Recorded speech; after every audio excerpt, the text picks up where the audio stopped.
Case of the Golden Idol and its sequel, Rise of the Golden Idol, are two of my favorite video games.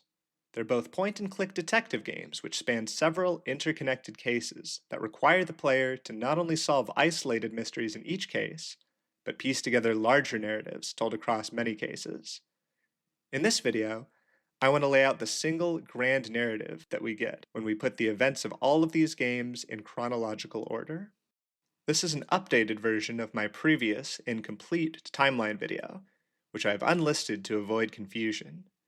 This video is up to date as of the release of the fourth DLC for Rise of the Golden Idol, entitled The Curse of the Last Reaper. I'll be going over all events covered in all Golden Idol games in chronological order. I tried to base every event in the timeline on explicitly stated dates from the games, but in cases where I couldn't find these, I had to deduce or speculate when dates took place. Because of this, there may be mistakes, so please leave a comment if you spot any. This video contains major spoilers for Case of the Golden Idol and its DLCs, as well as Rise of the Golden Idol and its DLCs. To start with, it's important to understand that all of the Golden Idol games take place in the same universe. The world that we see in this universe is very similar to our own, though a lot of country and city names and so on are swapped around. Here are some of the example location analogs to be aware of. Albion is England, Aquitania is France, Lanka is Sri Lanka, the Allied States of Hesperia, or ASH, are the United States of America. Finally, and most importantly, the world of Golden Idol has a continent called Lemuria, which is not found in our world, although in ours it was once theorized to have sunk into the Indian Ocean long ago. In the Golden Idol universe, Lemuria was the world's most technologically advanced civilization in ancient times, and they built a massive empire whose influence would be felt for centuries after it was gone. The rise and fall of the Lemurian Empire makes up the start of our timeline. While we have little information about how the Lemurian Empire began, it seems that while the rest of the world developed similarly to ours around 2000 to 800 BC, Lemurian technology became so much more advanced that it was beyond what we have in the real world. They had spaceships, laser guns, and all kinds of sci-fi devices that effectively enabled them to rule the planet. Maybe they were given this technology by aliens, or maybe they just invented it all sooner than anyone else. Whatever the reason, they were a peerless technological civilization. The history of the Lemurian Empire was divided into 4 eras, each of which comes with an example piece of technology associated with it. The Progress era had the Veil Forge, which would turn the user invisible. The Golden era had the Harmonite, which would soften the hearts of enemies on the battlefield. The Turmoil era had the Siren Cry, which would emit a multi-dimensional distress call. The Restraint era had the Vaporon, which would eliminate household waste. The earliest specific event on our timeline is the Lemurian Civil War, which took place during the Progress era. We're not given an exact date for this war, or for the Progress era in general. It could have been 1000, 2000, or 3000 BC. All we know is that it was before 800 BC. The losing side of the Civil War was called the Ravens, and we don't learn the name of the winning side. The Ravens used the M490, or blockbuster tank, which is often blamed for their defeat. We don't learn anything else about the following era, the Golden Era, except that the Lemurian Empire had a fleet of airships which looked like flying saucers. A museum plaque states that they had over 1,000 of these ships at their height, and when they all flew together, they would cloak entire cities in shadow. The most notable implication here is that the height of the Lemurian Empire was supposedly during this time, which makes sense if it was called the Golden Era.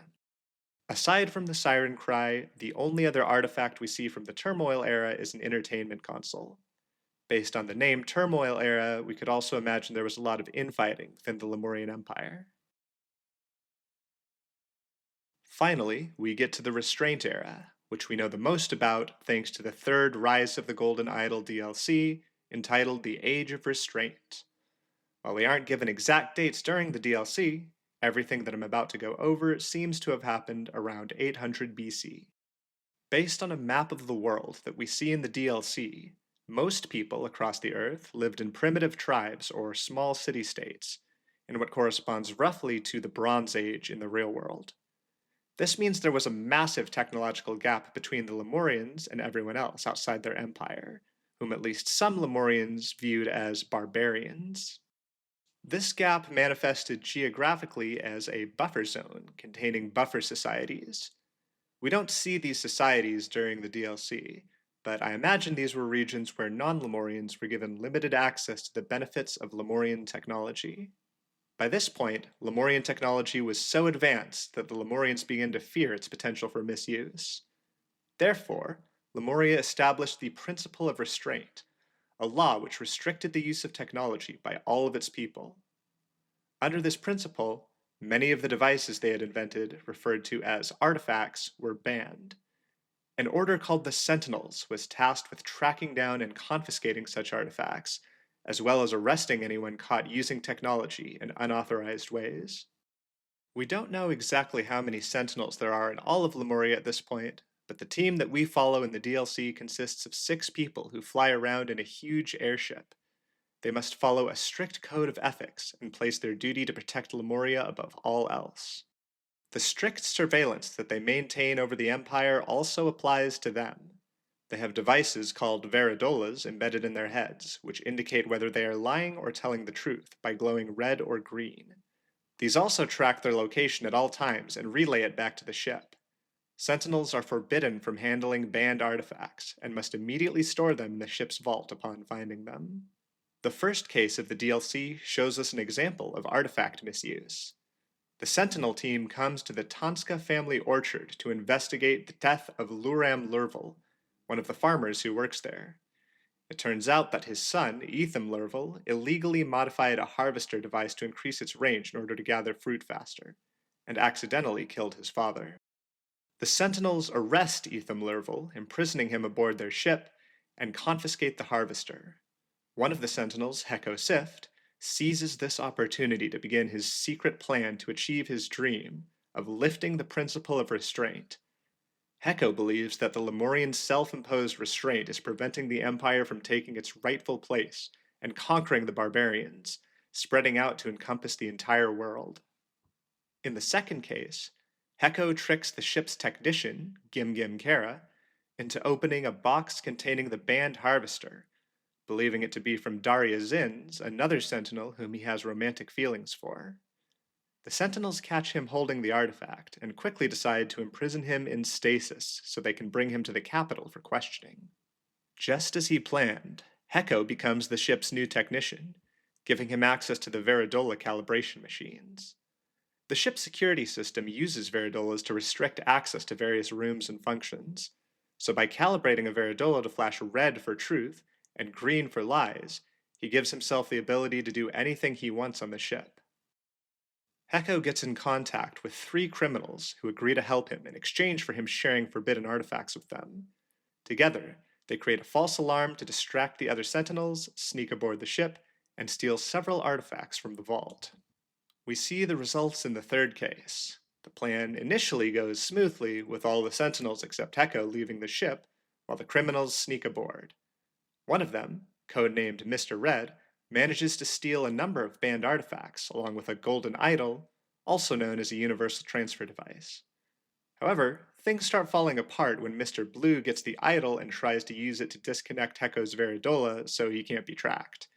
He mistakenly disconnects the Prime Sentinel, Morn De Silva, who immediately realizes what's going on, returns to the ship, and shoots Mr. Red, forcing Heko and the other criminals to make a hasty getaway. Morn ends up dying in a shootout while trying to stop them. The remaining Sentinels chase down Heko, using his Veridola to track him. Realizing this, Heko and the other 2 criminals hide in a factory, which is a dead zone for tracking. The criminals decide that Heko is a liability due to being trackable, so they shoot him and use the golden idol to remove all of his memories. This mechanic is explored further in the base game of Rise of the Golden Idol, but the important part to understand is that this kills Heko's physical body while preserving his entire consciousness inside the idol. Also, according to a comic from this time period, this act was one of the gravest crimes known to ancient Lemurians. The criminals store Heko's memories on a data disk, hoping to use them later to learn how the other stolen artifacts work. Finally, in order to escape the Sentinels, The criminals use the confiscated harvester, which works by teleporting its target to a designated bin in the orchard it was taken from. This might have worked had they teleported themselves one at a time, but because they teleport together, they get fused, and they both die in a similar way to Lurum Lurvel. Hecko's data disk gets teleported along with them, and is seemingly not discovered for a very, very long time. In the final case of the DLC, we see the aftermath of all this chaos. One of the Sentinels, Patala Kib, hell-bent on punishing Hecko for his crimes, programs a colossal mining robot to find, identify, and kill Hecko. However, because his body is already dead, this creates an infinite loop, and the robot just destroys everything in its path while searching for a target it can never find. Patala tries to stop it, but it turns out that she broke the law by ordering the robot to kill, thus taking the law into her own hands and violating the third statute of the Sentinels. Finally, Etham Lurvel, who was still on the ship after being arrested following the first case, steps in to save the day. Wearing one of Hecko's miscalibrated Veridolas, he says the statements, "I am a lawful citizen. My name is Patala Kib. Never in my life have I even thought about touching narcotics." This statement scans as true, so the robot shuts down. A fun thing to note here is that due to the way the miscalibrated Veridola works, all three of these statements have to be false in order for the compound statement to scan as true. In the aftermath of this barely averted disaster, we find out what Hecko's plan was. First, he wanted to use an artifact called the Convincer to scan his own brain for his beliefs and come up with the statistically most likely list of arguments to convince his fellow Lemurians to lift the principle of restraint.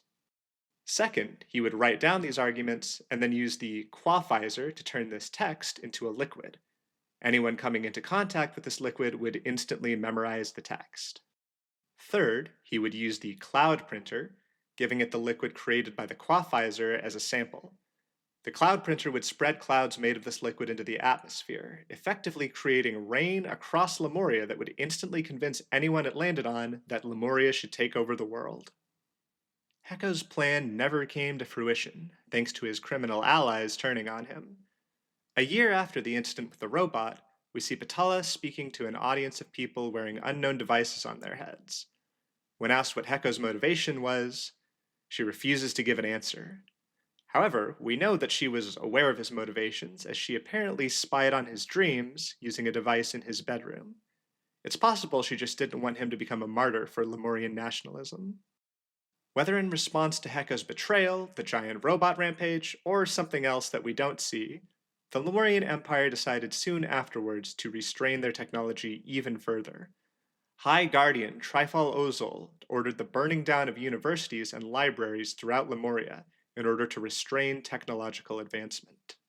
The Lemurian Empire's territories also united under a single flag, which would remain until the modern age. They adopted a national motto, "After the Inferno, only one shall rise, bearing the mark of the universe."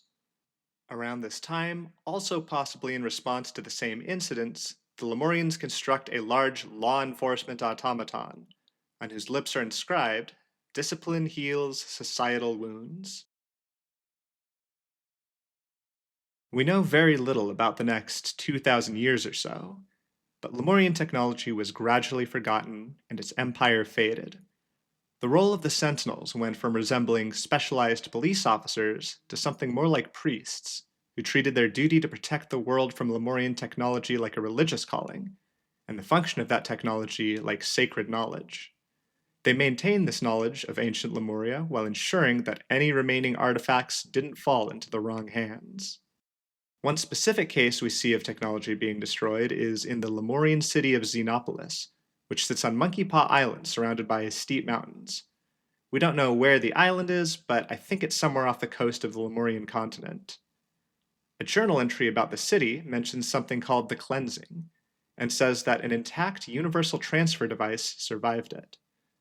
This device is the Golden Idol of Xenopolis, and features in Case of the Golden Idol and its DLCs. From what we see of Xenopolis, most of the city seems to have been destroyed by the Cleansing. The idol is held by an automaton in a tall tower, unreachable by anyone on the ground. The automaton responds to voice commands spoken in the ancient Lemurian language from anyone aged 15 or older, and only targets the speaker of the commands.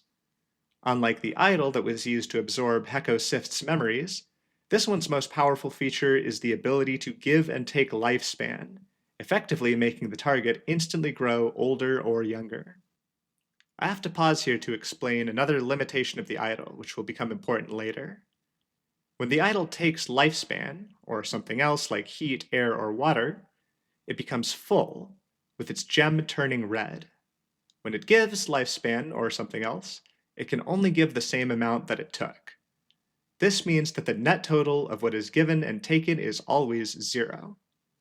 For instance, if a 20-year-old and a 40-year-old person use the idol to exchange lifespan, they could make themselves both 30 years old, or 15 years old and 45 years old, or any other combination, but their biological ages would always add up to 60 years.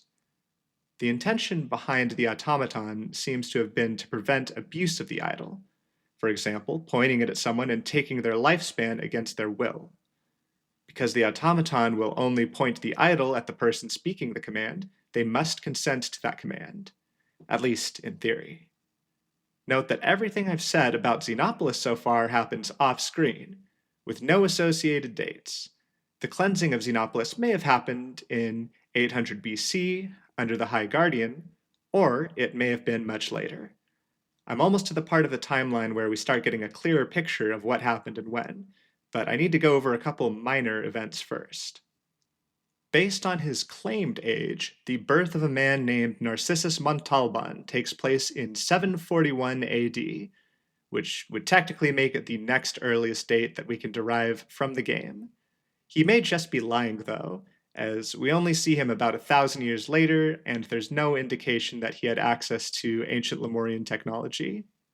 Auriel Toussaint, a Lemurian history professor living in the 1970s, has a book entitled Primary Sources Studies Lemuria, 1200 to 1300, along with other books entitled The Archaeological Sites of Xenopolis and Lemurian Cultural Investigation. We don't get to see what's in any of the books, only their titles, but the implications are that 1200 to 1300 may have been a significant time in Lemurian history, and that Xenopolis would later take on archaeological importance. Following the mysterious disappearance of its people at some unknown point in the ancient past, Xenopolis remained an empty, ruined city until the arrival of a boat full of exiled people around 1419 AD. I would guess that these people came from the Lemurian continent, but all we see about them is a tile with an illustration showing a brute who seems to be ruling over a castle, and who banished these people from his land. Of course, the events depicted on this tile may be false. Its artist, a woman named Lavumata, created it as part of a series of tiles, many of which turn out to show a false history that Lavu invented to trick people. However, assuming the first tablet is accurate, Lavu would have been one of the people who were banished, and who settled in Monkey Paw Island. For someone living so long after the fall of the Lemurian Empire, she seems to know a lot about ancient Lemurian technology. I suspect she may have been a sentinel at one point, but that's just speculation. Lavu begins writing a journal after arriving on the island. It's from her notes that we learn about the cleansing of Xenopolis, and how the automaton works along with its limitations. She wants to get her hands on it so that she can become immortal, but with no way to reach the top of the tower, she has to find clever ways to circumvent the limitations on the automaton. We don't know exactly what happened at this point, but I find it hard to imagine she was able to trick adults into saying the take life command. Even if she was the only one who understood the meaning of the ancient Lemurian words, they would have no motivation to say random words just because she told them to. I find it more likely that the islanders agreed to pool their lifespans in the device and had some agreement on who could take life and when. From there, Lavu may have taken lifespan when no one was looking, murdered people who knew how the automaton worked, and done various other things to manipulate the situation to her advantage. Over time, Lavu has concealed her immortal status and created the series of tiles I mentioned earlier. In the largely false history they depict, the automaton is characterized as a dangerous monster called Tower Dweller, who kills people with beams from his eyes. we see someone known as the Sentinel, which is a Lemurian title we're familiar with. The Sentinel discovers protection in the form of a magical incantation that keeps Tower Dweller at bay, causing him to flee to the top of the tower where he lives. In reality, this incantation is the Take Life command, and the role of Sentinel has become one which passes from villager to villager upon death, with 14 Sentinels having died so far based on the number of urns holding their bones. After the ritual in which they speak the command, they lose 3 years of life, which they understand to be some kind of magical effect caused by a Tower Dweller, since they don't know the meaning of the words. When no one is looking, Lavu uses the Give Life command, which only she knows, to make herself younger. Due to this tradition, Sentinels die significantly younger than other islanders, so to compensate, they aren't made to do work and seem to be given various other forms of special treatment. I won't go over it in detail, but I did some quick math based on the estimated lifespans of Sentinels, which roughly corroborated the age of the village as around 324 years old. Again, this is assuming that Lavu was one of the original arrivals on the island, which seems likely from the way her journal is written, but isn't confirmed. At this point, things get a bit awkward with the written version of my timeline. This is because the next few events are births of various characters who haven't done anything yet and won't do anything of note until later in the timeline, meaning these births are just listed with no context. For the sake of consistency, I still included these birth dates in the Google Doc that this video is based on, but I'll leave them out of the video. The next event we're concerned with is the formation of a secret society called the Brotherhood of Masks, who practice various esoteric rituals. All we know about its early history is that its members worshipped a being called the Griffin, and that they were awaiting his rebirth.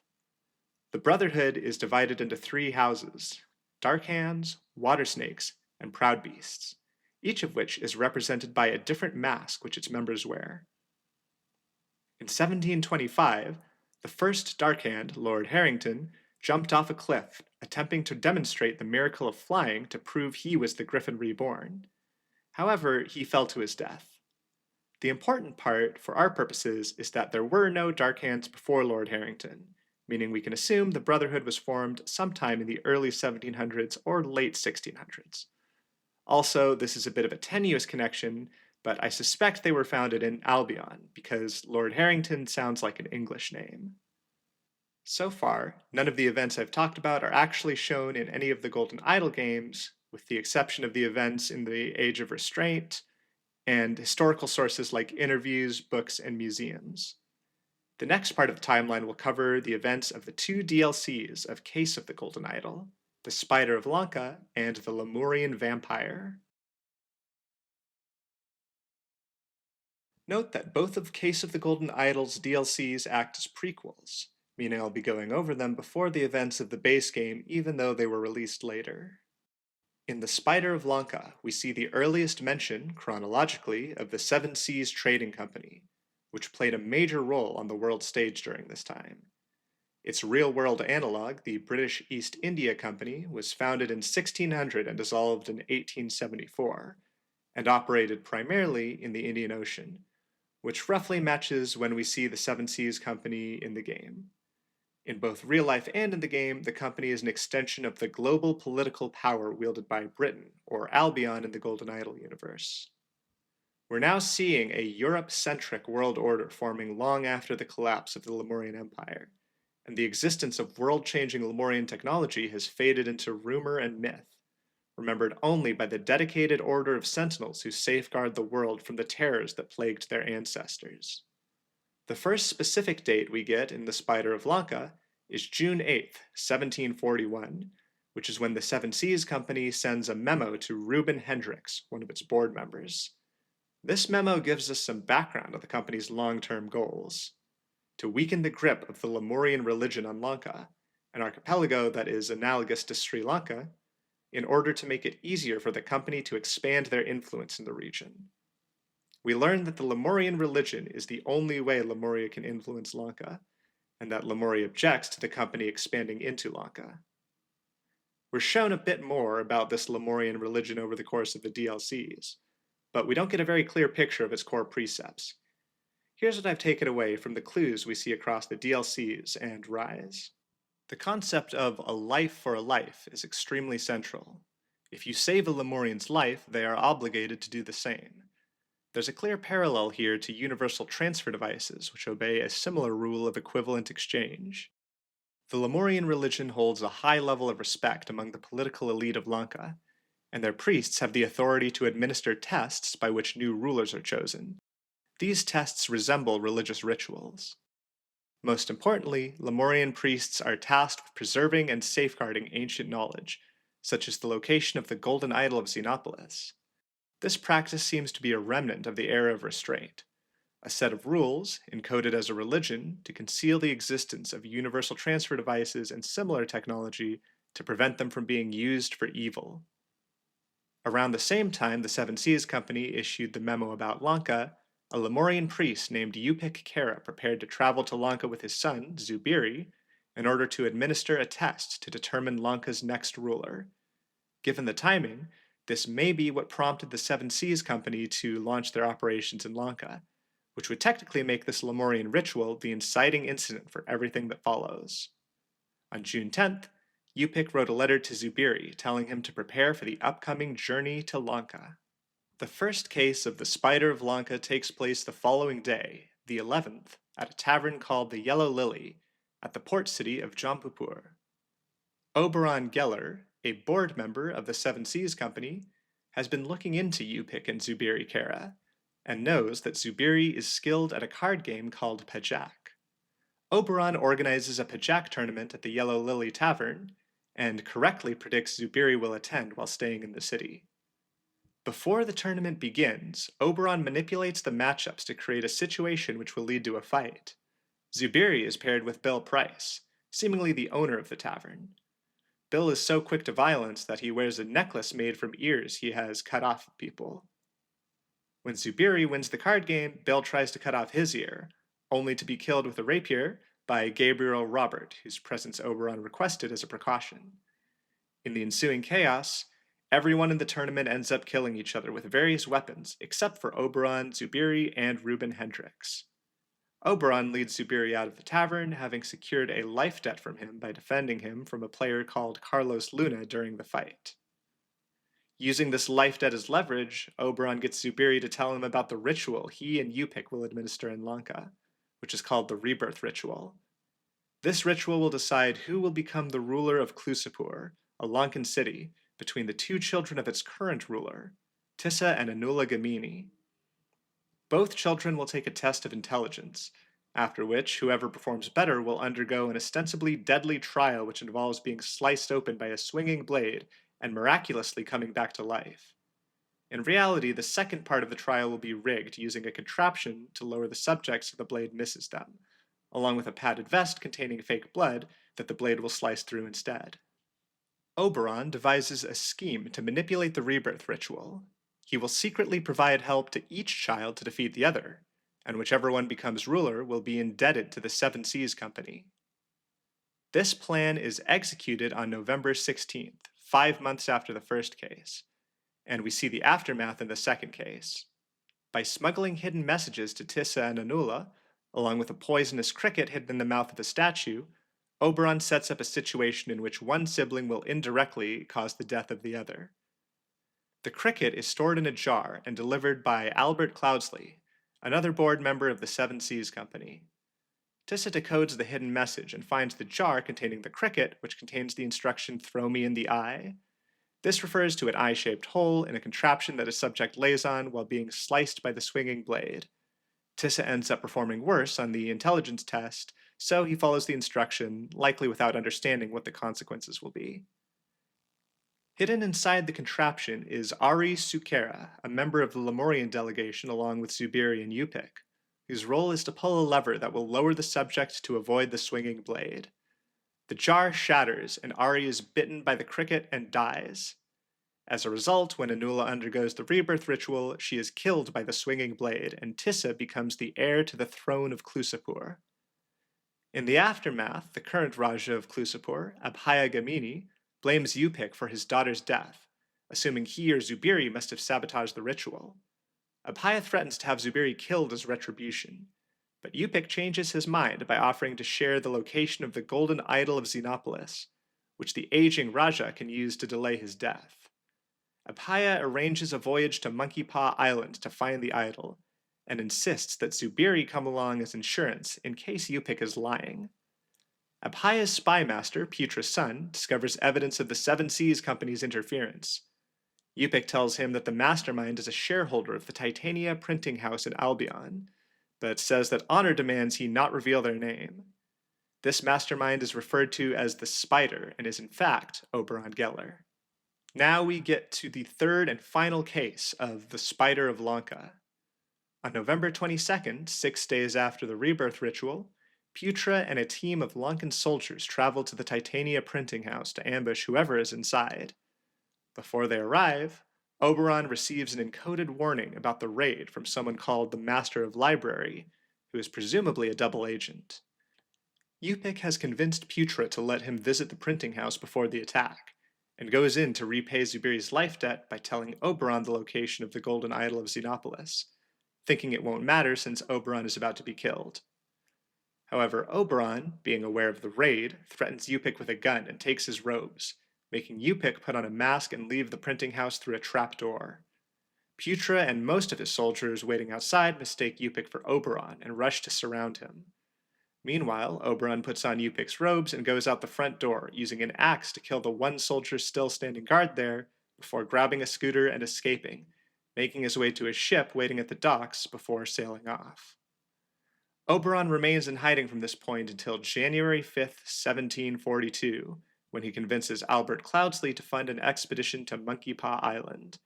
They sign contracts, stating that Albert is entitled to 2/3 of any treasure they find, while Oberon is entitled to 1/3 along with any golden statues. We can guess this means Oberon never told Albert that he was after the golden idol. At the beginning of the Lemurian Vampire DLC, Oberon is racing against Abhaya Gamini to reach Monkey Paw Island and claim the golden idol. We see some journal entries by Zubiri on January 10th and 11th, which are his 55th and 56th days of imprisonment by the Raja respectively. I interpret this as he has been at sea this long, which would put the beginning of his voyage on the same date as Putra's raid on the Titania printing house. On January 12th, the Raja's ship crashes into the shallows near Monkey Paw Island, killing the Raja along with the sailors. This means Tissagamini is the new Raja. Zubiri, Tissa, and Blade Master Jayanji make their way to shore, where they are surprised to encounter islanders who have been living here undisturbed for a long time. These are the villagers I talked about earlier, and it is now year 324 on their island. They are initially suspicious of the new arrivals, but decide to help them and allow them to join the village. 12 days later, on January 24th, we see a journal entry from Zubiri about his time on the island. Due to a mistake by the developers, this shows as January 24th, 1741, but they've confirmed the entry is supposed to be for 1742. Zubiri seems to be enjoying himself and considers the island something of a paradise. Case 1 of the Lemurian Vampire allows the player to see 3 different times: the day of the outsider's arrival on the island, a second scene which seems to be on or after January 25th, and a final scene on some unknown date between January 25th and February 5th.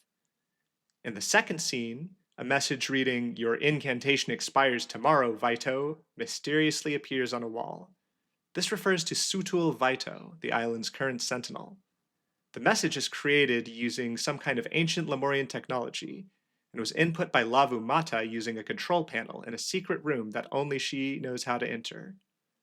In the final scene, we see the incantation ritual devised by Lavu in action. Sutul Vaito, the island's current sentinel, speaks the incantation, Dagana Bringad Bolbazur, which is actually the Take Life command. Specifically, the command is Take Matter Lifespan 36, which is generally interpreted as 36 months. Sutul, already being fairly aged, collapses and dies as a result of the lost lifespan. Following his death, the islanders must choose a new sentinel. Tissa, apparently out of a desire for the special treatment a sentinel receives, volunteers. Interestingly, the cutscene in which this happens also shows Zubiri about to volunteer, thinking, "This is my chance." We will later learn that Zubiri is fluent in the ancient Lemurian language, which leads me to think he was planning to use his role as sentinel to destroy the golden idol in a surprise move at the moment he was expected to speak the traditional incantation. We'll see how he was planning to do this in Case 3. However, Tissa has no such concerns, and simply uses his position as sentinel to receive royal treatment from the islanders, who bring him honey, fish, fruit, and eggs while he sits around relaxing. They also give him precious jewels, which are plentiful on the island and are viewed as children's playthings.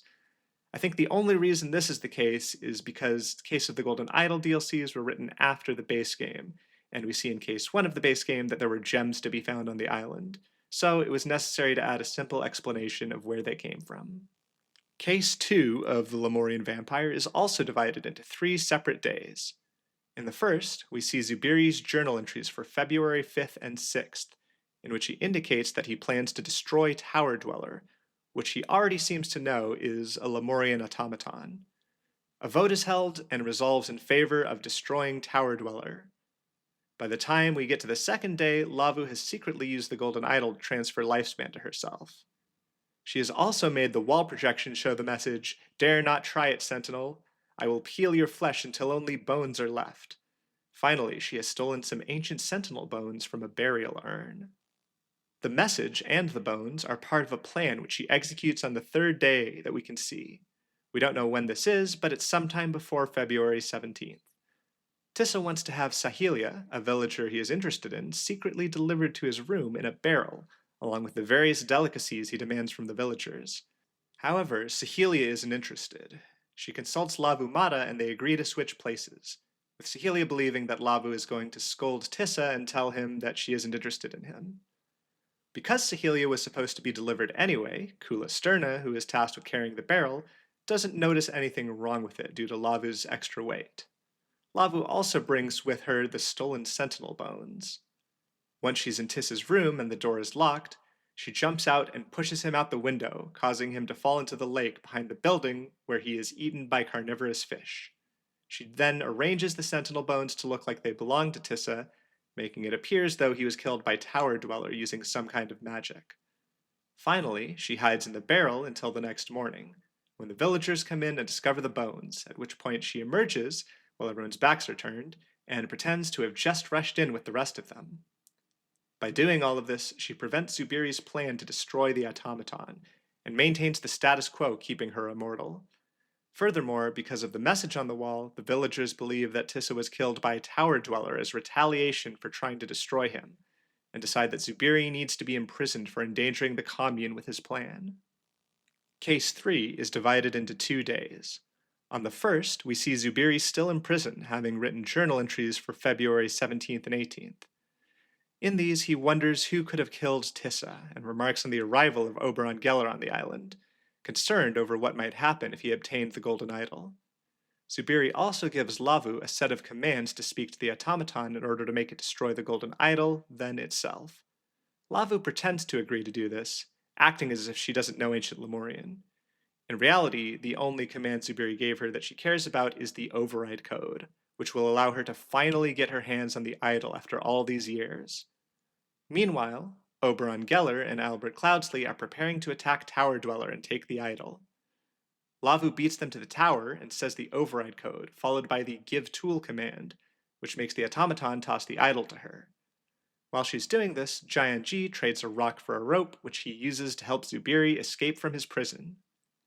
Oberon and Albert arrive at the tower after Lavu has taken the idol, use a ladder to get up to the automaton and destroy it. This causes the grateful villagers to reward them with gold and jewels. While this is happening, Lavu goes to a cave, which is the only way to travel between the village, which is enclosed by a ring of steep mountains, and the shore outside. She uses the idol to prepare a trap for Oberon and Albert, using the Take Matter command to whittle away at the base of a large stone pillar, planning to topple it and crush them with it. However, before she can finish preparing the trap, everyone else on the island arrives in the cave. Giant G takes the idol away from her to stop her from collapsing the pillar, which would leave everyone with no way to reach the shore.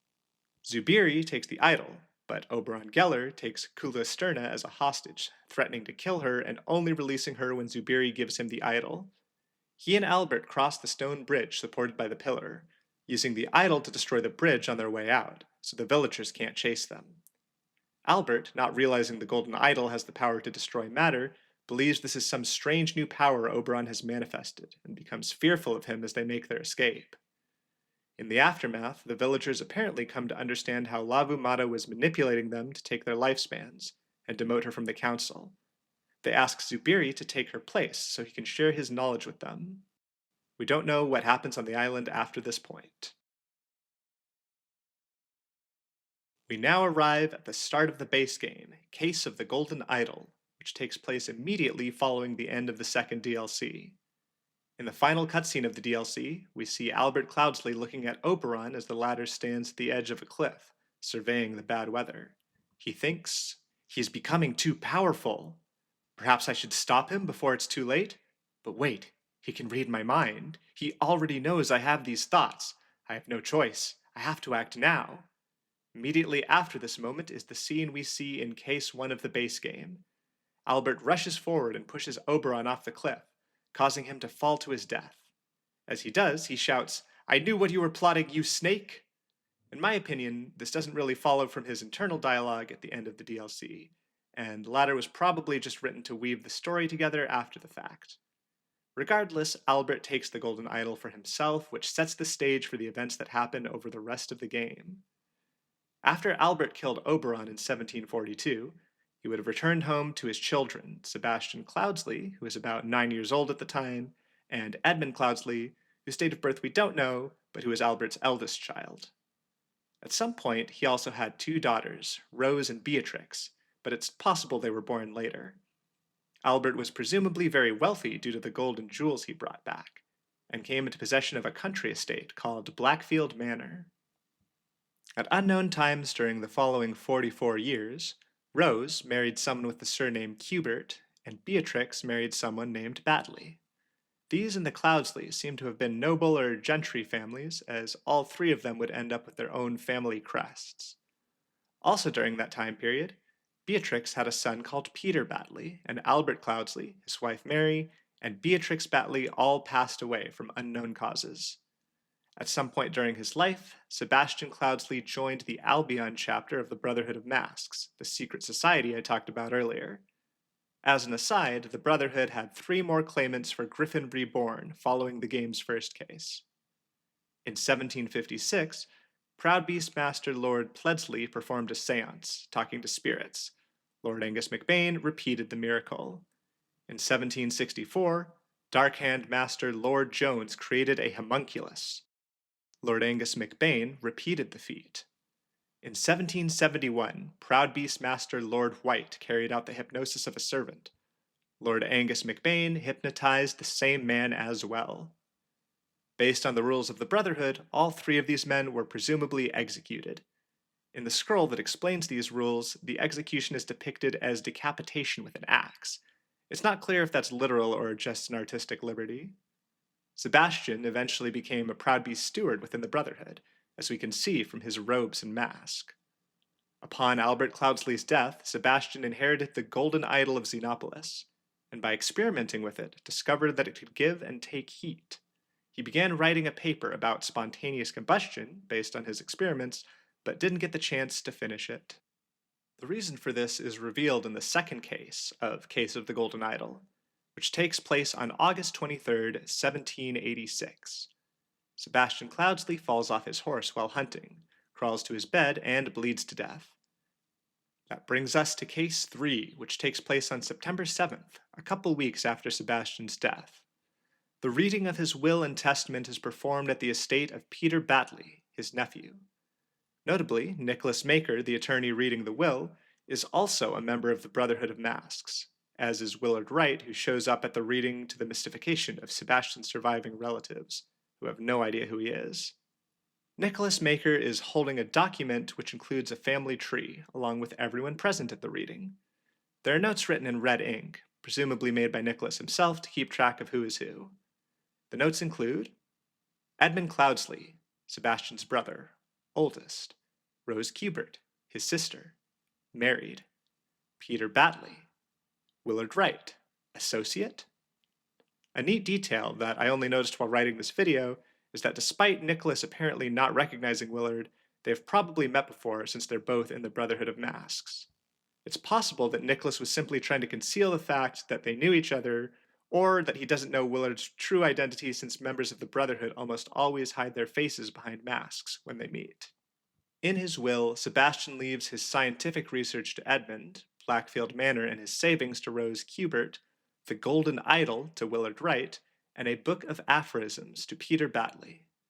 Peter, who was deep in gambling debt and had been looking forward to receiving a large inheritance, becomes outraged and tears up the will before storming outside, where he sees Willard Wright leaving with the idol.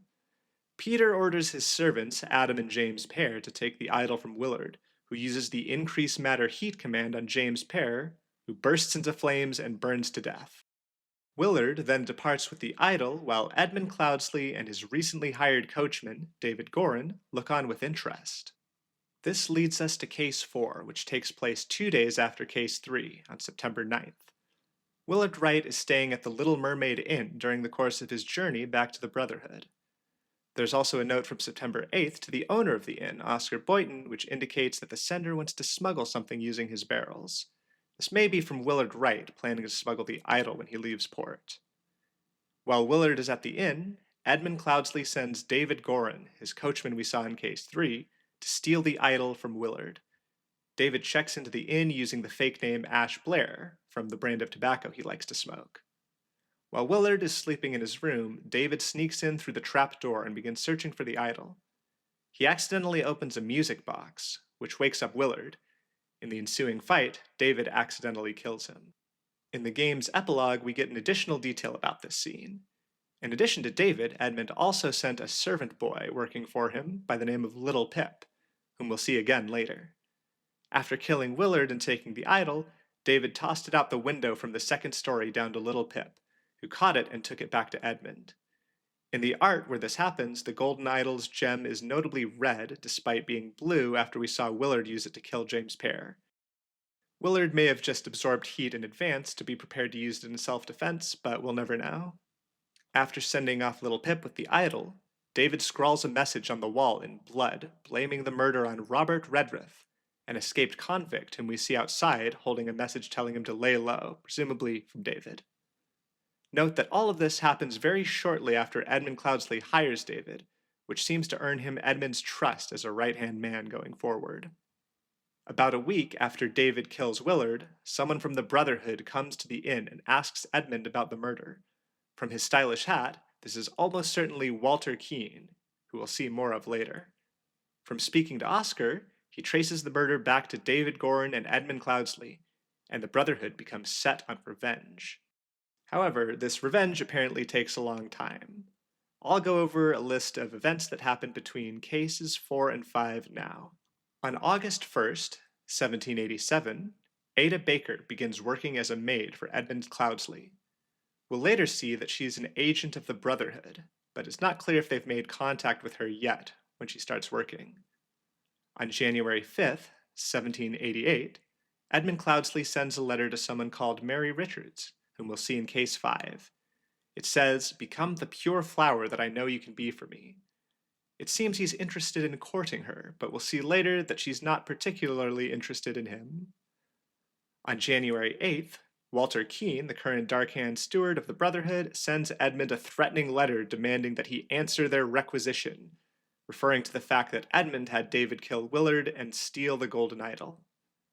On February 1st, Peter Batley sends Edmund a letter saying that Edmund is too old for Mary Richards and that Peter will court her instead.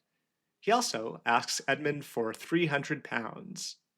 On February 10th, Rose Cubert writes Edmund a letter asking for help in dealing with Peter, who is also pestering her for money. On March 1st, Edmund sends Mary Richards an invitation to an upcoming dinner party at his manor. Apparently he visited her father, Lothar Richards, the previous month. On March 4th, Walter Keene sends Ada Baker a syringe full of poison and an encoded message telling her to use it to kill Edmund.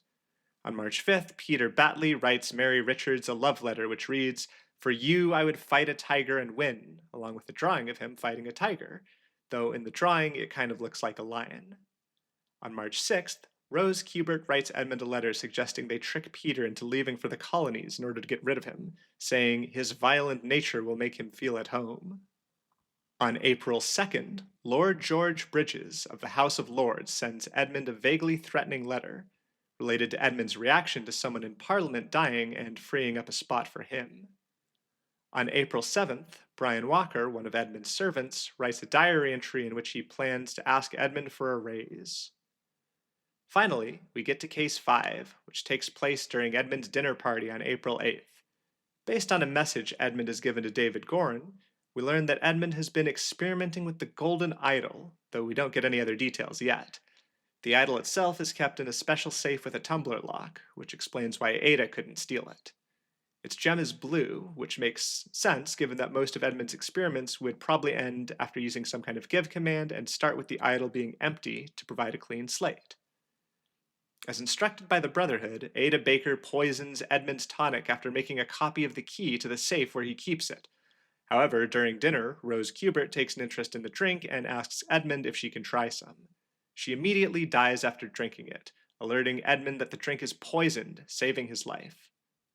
After this incident, Edmund becomes paranoid and moves to a cabin in the woods, along with David Gorin, Lucius Smith, another servant of his, Little Pip, a dog named Golden Doubloon, and a cat named Black Bestia. In Case 6, we don't see Ada Baker. It's not clear if Edmund suspected her of trying to poison him, if she quit her job after the attempt on his life, or if she simply isn't visible on screen in Case 6. The case takes place on September 15th. Edmund has been performing more experiments with the idol and has taken a particular interest in the lifespan property, which he's used on apples to make them age and de-age.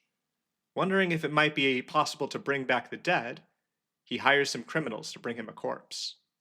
Unfortunately for Edmund, these criminals are led by Walter Keane, who uses his newfound knowledge of Edmund's cabin's location to make another attempt on his life. Along with the local thugs known as Jack Nails and Hardy Abe, Walter comes to the cabin with a coffin containing a straw man. Once they're inside, Hardy Abe clubs David Gorin on the head, knocking him out. Edmund Cloudsley locks himself in his study, where he uses the golden idol to prepare a trap, leaving a weight on its lever to slowly increase the amount of air in a sealed vase, before hiding in a chest with a loaded gun. After Hardy Abe and Jack Nails break down the door, the vase explodes, killing them both and knocking back Walter Keane. The aftermath of this case is extremely important to the story, but the game initially misleads us about it. It's not until we see the art in the epilogue that we learn Lucius Smith attacked Walter Keane with a shovel, while the guard dog Golden Doubloon bit his arm, causing him to drop his gun. The text of the epilogue explains that he was captured after this.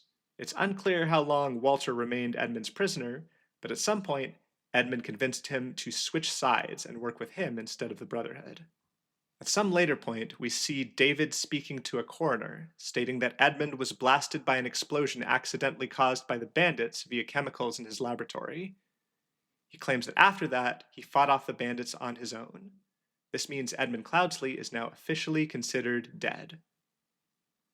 The next scene in the chronology is the main one featured in the game's epilogue. It takes place on November 24th. Edmund, Walter, and David all meet at Edmund's hideout, which seems to be in an unknown port city. There are a few interesting things we learn in this scene.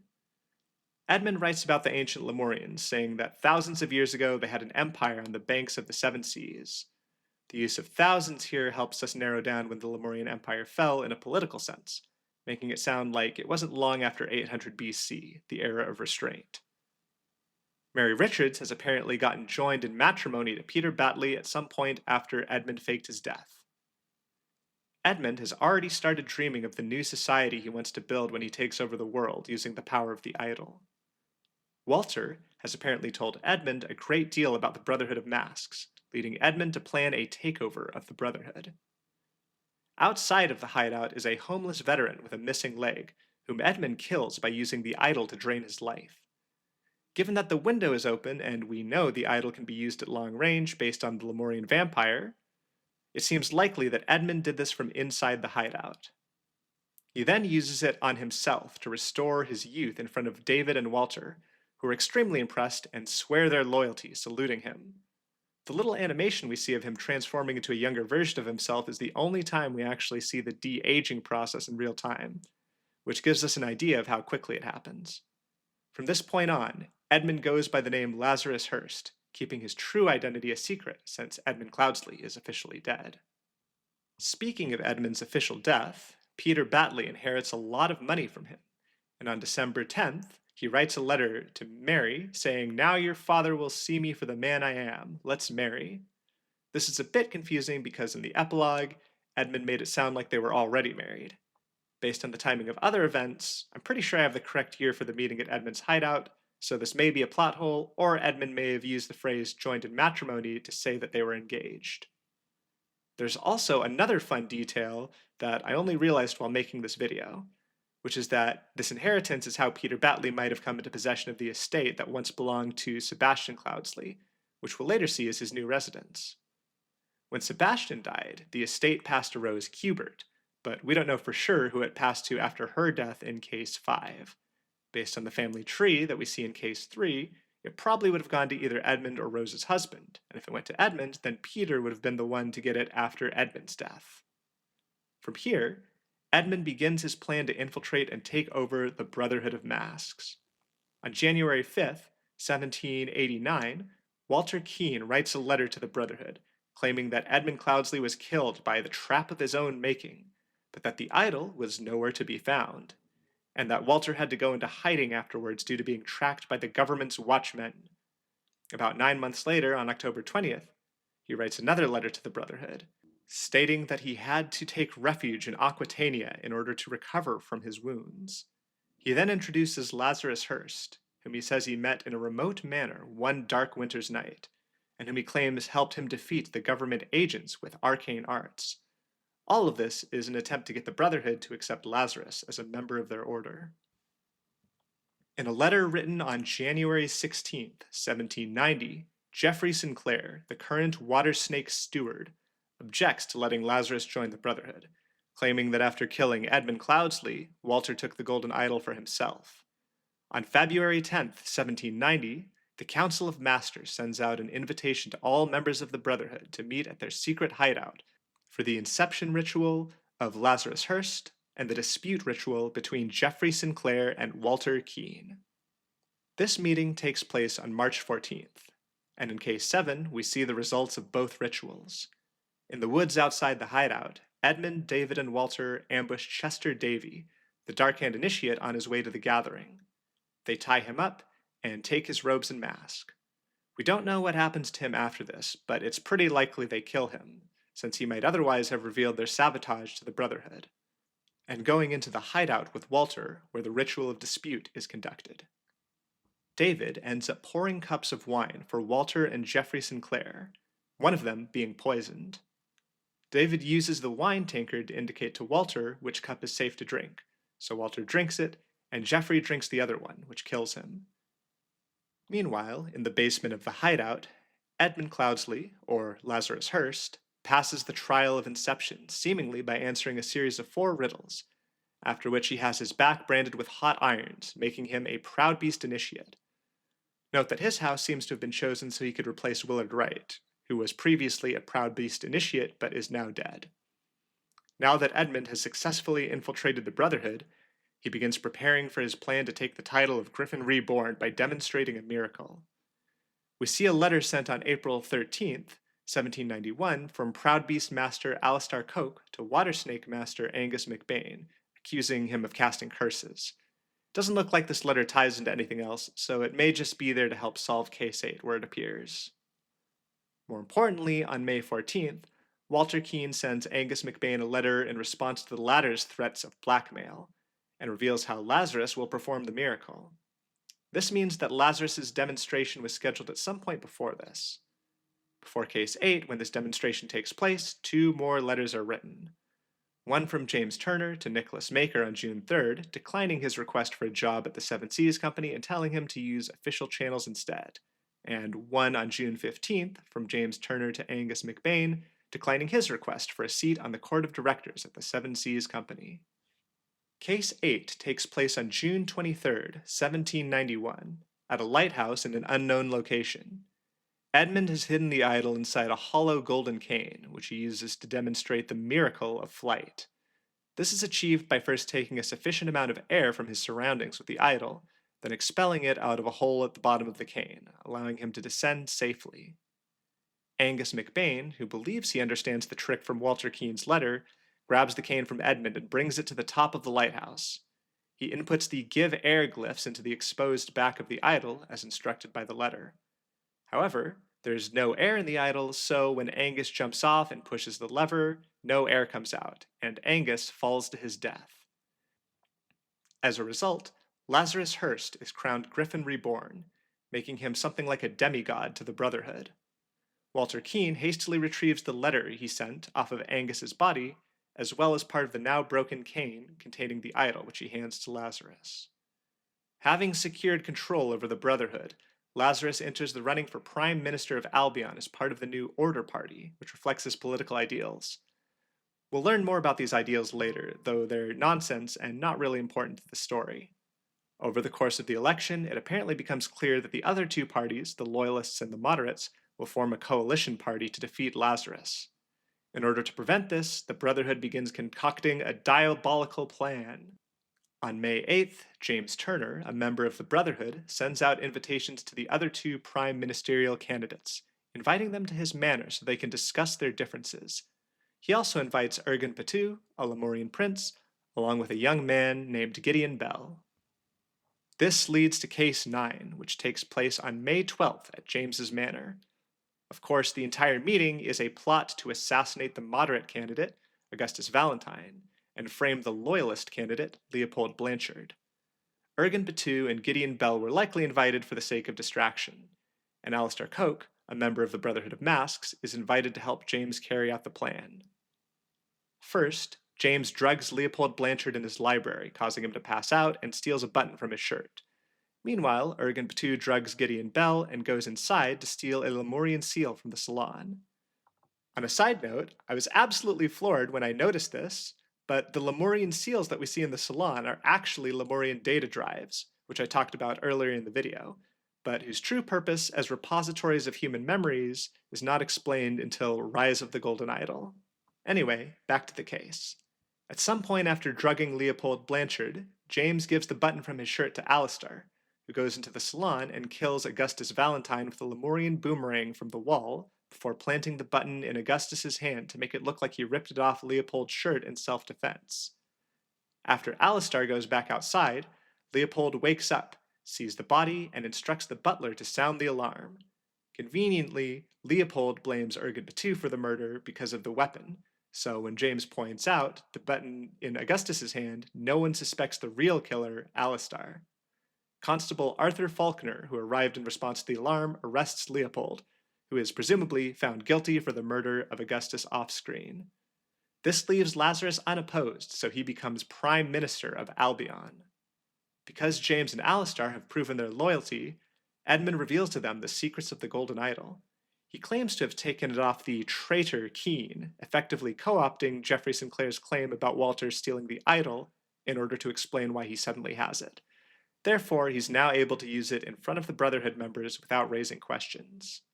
The only other event I want to point out before Case 10 is this nice painting of Gideon Bell by Jasmine Nightwings, painted in 1794. Case 10 takes place on March 14th, 1795, where we see the 42nd Weekly Order Party Tribunal. This means these tribunals would have started on May 24th, 1794, about 2 years after Augustus Valentine's murder. We see that these weekly tribunals assess the merit of people according to arbitrary virtues using a point system that gives points for service to the Order Party and deducts points for violating virtues. Once the net points are calculated, the Golden Idol is used to decrease or increase the person's lifespan by that number of years.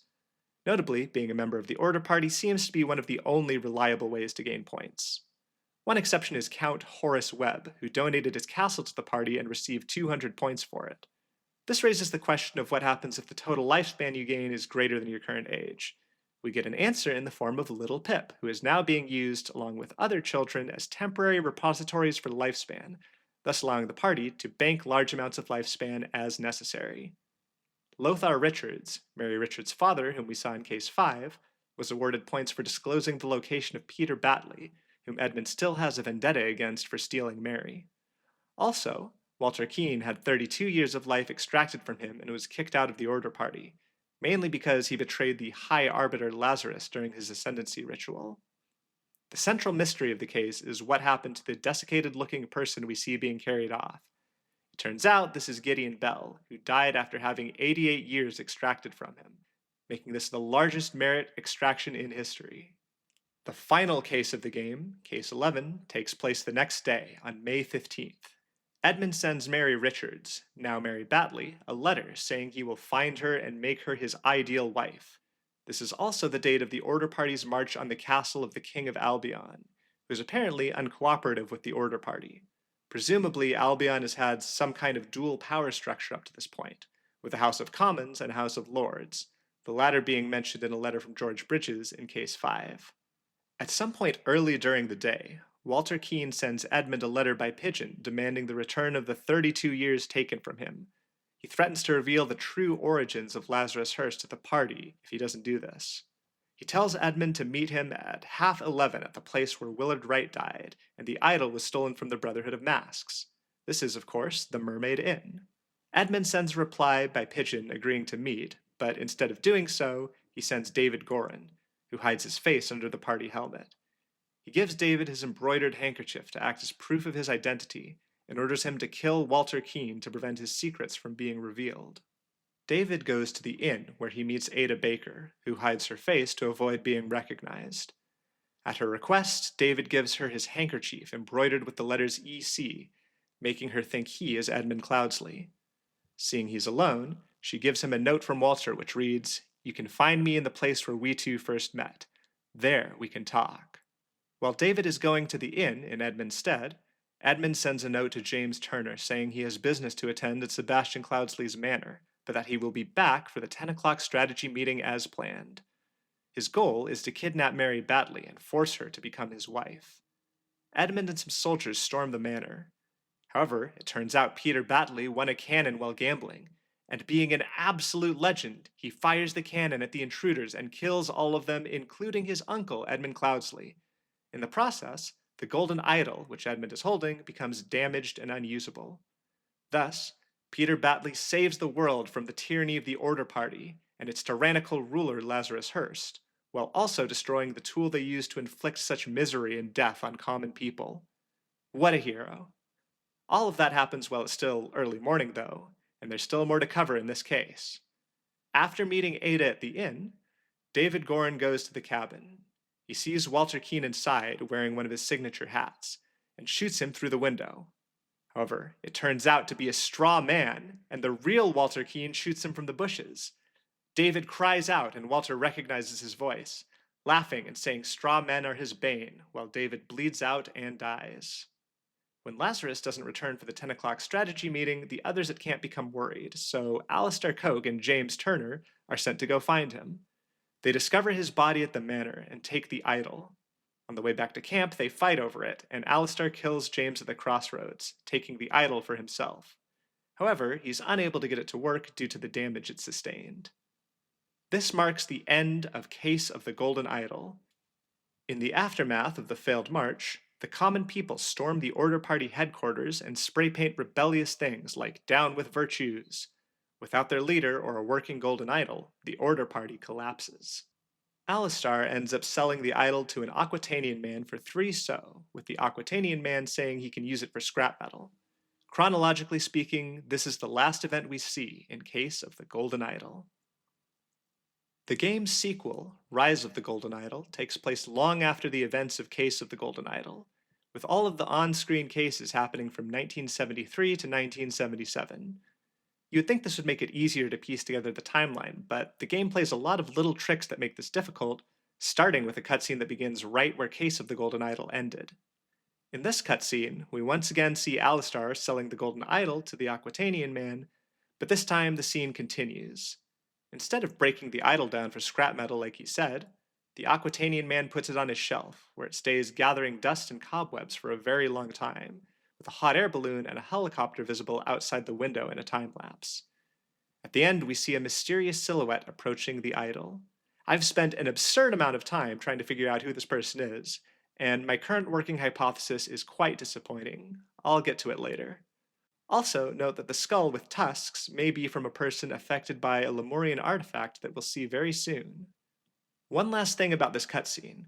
Going back to the original version shown at the end of Case of the Golden Idol, in the panel where Alistar sells the idol, there's a sign on the wall that says Prêteur Storage. This apparently means storage lender in French, meaning the man is presumably running this business in Aquitania, the setting's equivalent to France. In any case, before I can talk about Rise of the Golden Idol, we need to go over the events of that game's fourth DLC, The Curse of the Last Reaper. These events are split between two stories, one taking place in 1797 and the other in 1927, with various connections weaving them together. Unlike Case of the Golden Idol, the events of the DLC aren't told fully in chronological order. Although future sections are in chronological order, the past sections are in reverse order. This complicates the chronology a bit, so I'll be talking about the past and future sections of the DLC in two different parts of the video. Side note, all of the events in this DLC take place within somewhere called the Meserate Islands and the seas surrounding them. I'm not sure exactly where these islands are, but I would guess they're roughly in the same hemisphere of the world as Lemuria. Not long after the fall of the Order Party, Walter Keene and Ada Baker flee Albion together. Walter then gets a letter from Ergen Batu, the Lemurian prince we saw in Case 9 of Case of the Golden Idol. Ergen informs Walter that on the 27th of February, 1797, a Lemurian sentinel vessel will depart from a port called the Azure Heaven, taking several sacred relics to the Isle of Craven Rock for the annual Ritual of Restraint. Based on the historic duties of Lemurian sentinels, this probably means the artifacts are to be destroyed. Ergen goes on to tell Walter that there is a Lemurian artifact called the Wishbloom, which can be identified by its unmistakably sweet fragrance. He claims that if Walter possesses it, he will become a new man, and implies this will somehow remedy the unnatural aging inflicted on him by the Golden Idol. Walter and Ada team up with a band of pirates, led by Captain Jacques Triton. Walter tells them about the Lemurian vessel and its treasures, enticing them to attack the ship and take the artifacts being transported. On the 27th, the pirates successfully raid the ship and pillage the artifacts, which they store in a locked chest. Word of the attack spreads quickly, and the Seven Seas Trading Company decides to search all ships entering company harbors for Lemurian relics, declaring that anyone in possession of such relics will be hanged for piracy. A letter about this policy is sent out by Nicholas Maker, who seems to have become the president of the Lanka Lemurian region for the Seven Seas Company since the fall of the Order Party. We learned he had ambitions of working at the company in Case 8, so apparently he was quite successful. The day after the raid, February 28th, Captain Triton learns that the company is searching ships for Lemurian artifacts. He decides to hide the treasure on an island, whose name we never learn. The voyage to the island goes smoothly, with entry on March 6th, about a week later, simply stating that they are continuing to their destination. In the past portion of Case 4, Captain Triton and his crew hide the treasure in a grotto on the island. A party of 7, including Walter and Ada, make their way to the entrance to the grotto, with the rest of the crew staying behind on the ship. The chest is carried down into the grotto by Walter Keene and a pirate named Jimpo, after they draw lots to determine who has to carry out the task. Unbeknownst to the pirates, however, these lots have been rigged by Walter. Down in the grotto, Walter hides the chest deep in a cave before killing Jimpo. He unlocks the chest using a forged copy of the key, retrieves the Wishbloom, wraps it in some foul-smelling plants growing in the cave to mask its scent, and hides it under his hat. Before being pulled back up, he claims to the pirates waiting above that Jimpo was killed by white alligators. They apparently believe this, and Walter almost makes it out of the grotto when the captain begins sneezing. He recognizes this as a symptom of the Wishbloom's smell, and discovers it under Walter's hat. To punish Walter's treachery, Captain Triton decides to leave him to rot in the grotto for eternity. The pirates lower him back down by a rope, leaving him trapped down there with the Wishbloom before setting off. In a journal entry the following day, Captain Triton simply says he did what had to be done. Another journal entry on the same day by one of the pirates, Stefan Garner, laments what happened to Walter. On the following day, March 8th, the pirates make camp on the island on their way back to the ship. Both Stefan and the captain write entries mentioning that Ada Baker claims to be feeling sick. That night, Stefan falls asleep on watch duty. The following morning, Ada Baker appears to have contracted a deadly illness known as scarlet fever, as she has pockmarks on her face. She offers medicine to the pirates to prevent them from catching the illness, but the captain denies Stefan this medicine due to him falling asleep on duty. However, it turns out that Ada faked her illness, and the medicine she handed out was actually poisonous promodyl salt. All of the pirates at camp die except Stefan, who aims a pistol at Ada. She pleads with him to spare her, which he does, leaving her behind as he goes back to the ship. Stefan and the surviving pirates set sail. The crew must elect a new captain, since Triton was among those killed by Ada. The 12 surviving pirates vote between first and second mates, Alistar Sims and William Nunda respectively, with Alistar narrowly winning. However, this doesn't sit well with the pirates who voted for Nunda. On the voyage back, they stage a mutiny, which we see in Case 2. The ship's boatswain, Eleazar Garner, is Stefan's father, and during the chaos he escapes with his son on a lifeboat, killing the navigator in the process. As it happens, Eleazar has the map pointing to the treasure in his possession. The remaining pirates fight each other to the death, leaving no survivors on board the ship. As Eleazar escapes with his son, we see that Stefan has passed out, seemingly suffering from some unknown malady. It turns out that all of the pirates who inhaled spores from the Wishbloom are slowly transforming into beasts, and the artifact's true power is to grant the user's desires in a twisted and perverse way. This didn't end up happening to most of the pirates since they died soon after being exposed to the Wishbloom, and Eleazar is immune because he has no nose. However, after they arrive back on land, Stefan gradually metamorphizes into some strange and dangerous beast, which we never see on screen. In response, Eleazar traps his son in a crate. While he's staying at the Red Herring in Port Armando, he calls for a healer named Abacus Joliffe, hoping to find a cure. Unfortunately, it is too late to save his son. In the first case of the DLC, Stefan breaks out of the crate, fully transformed into a monster. He mauls his father, who shoots him with a pistol in self-defense. Bleeding heavily, Stefan drags himself out to the docks, dropping the treasure map on the back of which he has drawn a sketch, which seems to be of his mother. He dives off the dock into the sea, and his fate from that point is unknown. Meanwhile, Eleazar bleeds to death in the inn, while the barkeep looks on in horror. Back on the island, Ada Baker and Walter Keane both transform into beasts. Ada becomes some kind of cat-like creature, while Walter becomes a turtle-like creature. It seems that because Walter wanted to regain his lost years and live a long life, the Wishbloom turned him into an extremely long-lived animal. Based on their dialogue in a scene from 1800, the two are a happy couple, with Walter saying he got his wish and so much more besides. Sadly, Ada doesn't receive the same longevity as him, and dies in 1805, most likely due to old age. Walter buries her and engraves a tombstone with the epitaph, "She lived a dangerous life, but always landed on her feet."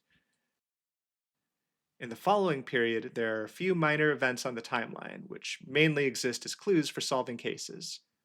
These are mixed in with other events from other games in the series that aren't really related, but for comprehensiveness, I'll list them all here. In 1813, the St. Osmond Lighthouse is built on Skull Island, one of the Meserate Islands. The following year, some unnamed group of criminals perform an infamous heist using the lighthouse to run ships aground. In 1823, a new species of pufferfish called the Solam puffer is discovered in the waters around the Meserate Islands. Sometime later, I estimate around 1845 to 1850, King Loren Manzek of Lemuria has his royal portrait taken in front of the palace. Around 1870 to 1875, King Vanto Manzek of Lemuria has his royal portrait taken. In 1887, a man named Prava Nagasai is born in Lemuria. In 1892, the Battered Cod Inn is established in Port Armando, in the same building as the Red Herring Inn. On June 22, 1900, a man named Neil Remington is born. In 1905, a tsunami washes away Skull Island. Afterwards, a strange humanoid skeleton with scythe-like hands is discovered on a nearby beach. Some people have speculated this may have been Stefan Garner, as he's the only one besides Ada and Walter who transformed after exposure to the Wishbloom.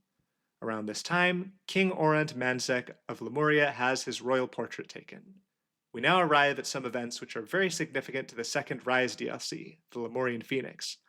Unfortunately for my timeline, the events covered in this DLC intersect with the future section of The Curse of the Last Reaper, so I'll have to jump back and forth a bit. In 1912, at 25 years old, Pravi Nagasai supposedly experienced a miracle while praying inside a temple near a waterfall. The temple catches fire, burning his face, but thanks to a divine wind, the waterfall is blown onto the temple, putting out the fire. If you remember all the way back in 800 BC, the Lemurians adopted a national motto: "After the inferno, only one shall rise, bearing the mark of the universe." Given the context, this may have referred to the eventual return of their technology once humanity was wise enough to wield it responsibly. However, due to information loss, the surrounding history was forgotten, and the motto became understood as a spiritual prophecy. Since the burns on Pravi Nagasai's face resembled the Lemurian symbol for the universe, it was determined that his experience was a divine sign that he was a holy figure. He was made first sentinel of Lemuria, a spiritual leader revered by Lemurians. From that point on, Pravi would pray to the waterfall for guidance. On December 4th of that year, he announced a waterfall proclamation stating that first sentinels must not accept donations and must do away with material goods and wealth. Early in 1915, a woman named Kwanzaa Rafeli joined Pravi's small commune of disciples. She would eventually become the mother of Pravi's children.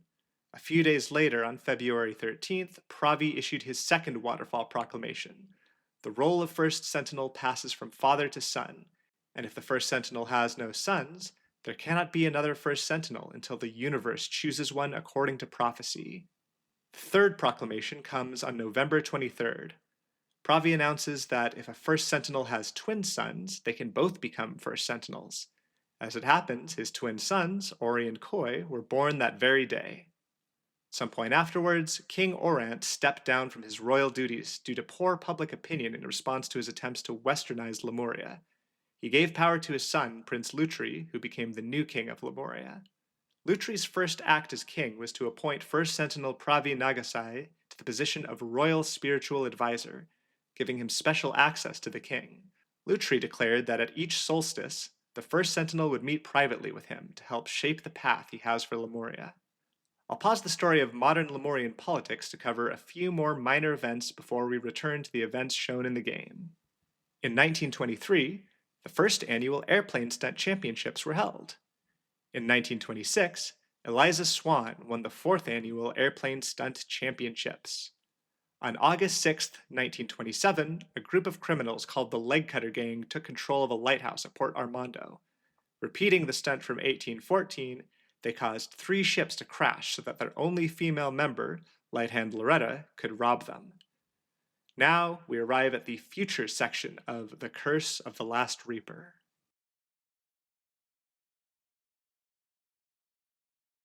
The future section of the first case takes place on or shortly after August 24th, 1927.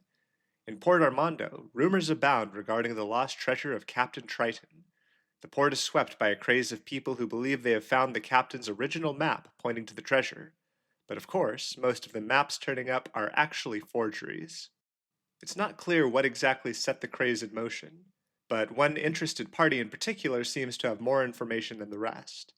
Antoine Spilsbury is a wealthy man who seems to be the master of a new Brotherhood of Masks house called the Quick Eyes. He has sources suggesting that the lost treasure contains the fabled Lemurian Wishbloom.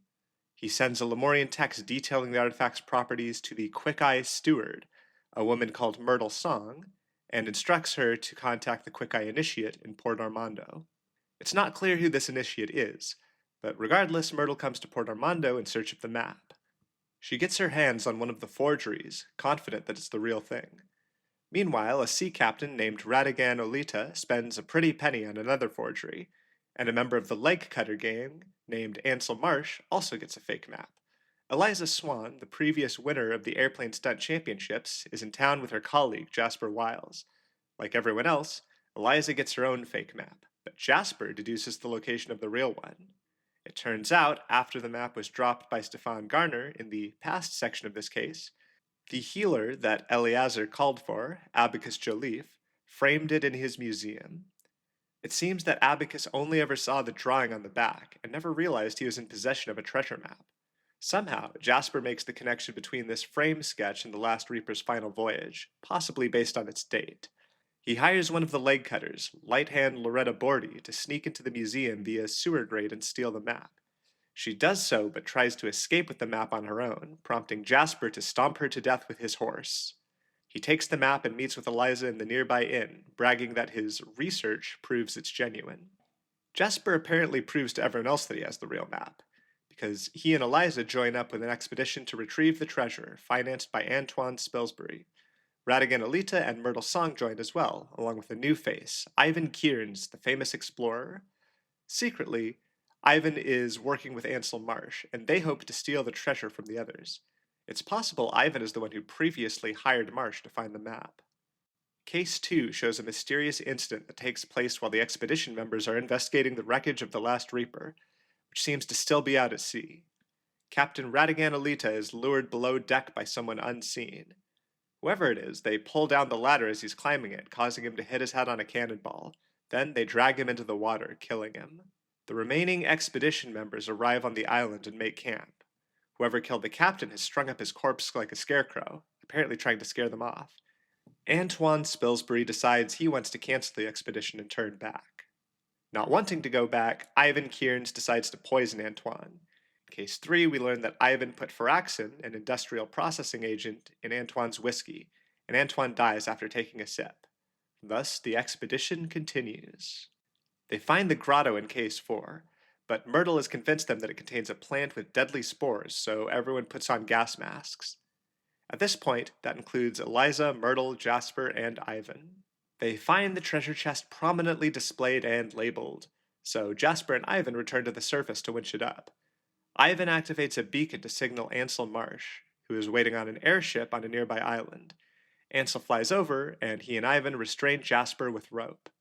Ivan then shoots Ansel, realizing that the two of them plus the chest will exceed the airship's weight limit, which Ansel miscalculated due to being bad at math. Unfortunately for Ivan, he's equally bad at piloting the airship.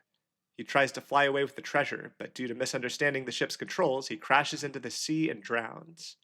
Back in the grotto, Myrtle reveals to Eliza that she's looking for the wish bloom. She offers to give her share of the treasure to Eliza if she can find it, so Eliza takes off her gas mask in order to smell it. She follows her nose through the sorrel grass, which is actually harmless. They discover the wish bloom in a secret cavern, accompanied by a note explaining that anyone who smells it will transform into a beast. Eliza realizes this is the real reason Myrtle insisted on the gas masks, and that she sacrificed Eliza's humanity in order to get to the wish bloom. In retaliation, Eliza shoots and kills Myrtle. She is then approached by a mysterious stranger, Walter Keene, who it turns out is still alive due to transforming into a turtle man.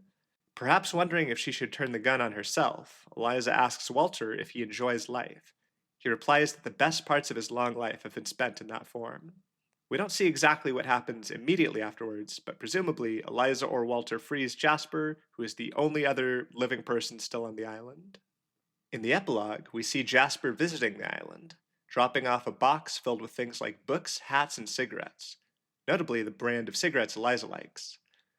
Above the island, we see what looks like a seagull flying around. Based on various clues, like the seagull shown on the cigarettes she smokes, the game seems to be implying that this is what Eliza transformed into. That wraps up all the events of the Curse of the Last Reaper. We now return to modern Lemuria, and all the events leading up to the second Rise DLC, the Lemurian Phoenix. On June 3rd, 1939, First Sentinel Pravi Nagasai announces his fourth Waterfall Proclamation. Sin is no longer to be met with punishment, but compassion. It's not clear what sin this is in response to, however. On November 10th, 1940, Pravi has an appointment with Dr. Jolene Presney due to experiencing foamy vomiting. She diagnoses him with Andipi virus. Pravi also sees a homeopathic doctor, Ralo Krish, who diagnoses him with solar plexus chakra blockages. In reality, he likely has a mild case of poisoning with moondrift, a local flower. On November 23rd, Pravi writes in his diary that his sons are not worthy of their destinies as First Sentinels. He notes that it is their birthday. Following day, he announces a waterfall proclamation saying that he will live forever. He writes in his diary that the waterfall agrees with the universe, indicating that the idea didn't come from the waterfall, but from the universe. The next day, while on night watch, Pravi's son Koi takes a goat to a pond to test whether it's possible to kill someone by applying moondrift paste to their skin. This works, so he puts the paste in his father's moisturizer. Pravi Nagasai applies his moisturizer and dies during the night. The following morning, on November 26th, is shown in Case 2 of the Lemurian Phoenix. Like some other entries in the series, this DLC is not told entirely chronologically, as the order of events is part of the overall mystery it presents. Pravi's dedicants discover his dead body. His death gets blamed on the Andipi virus from a few weeks ago, and Koi's involvement is not discovered.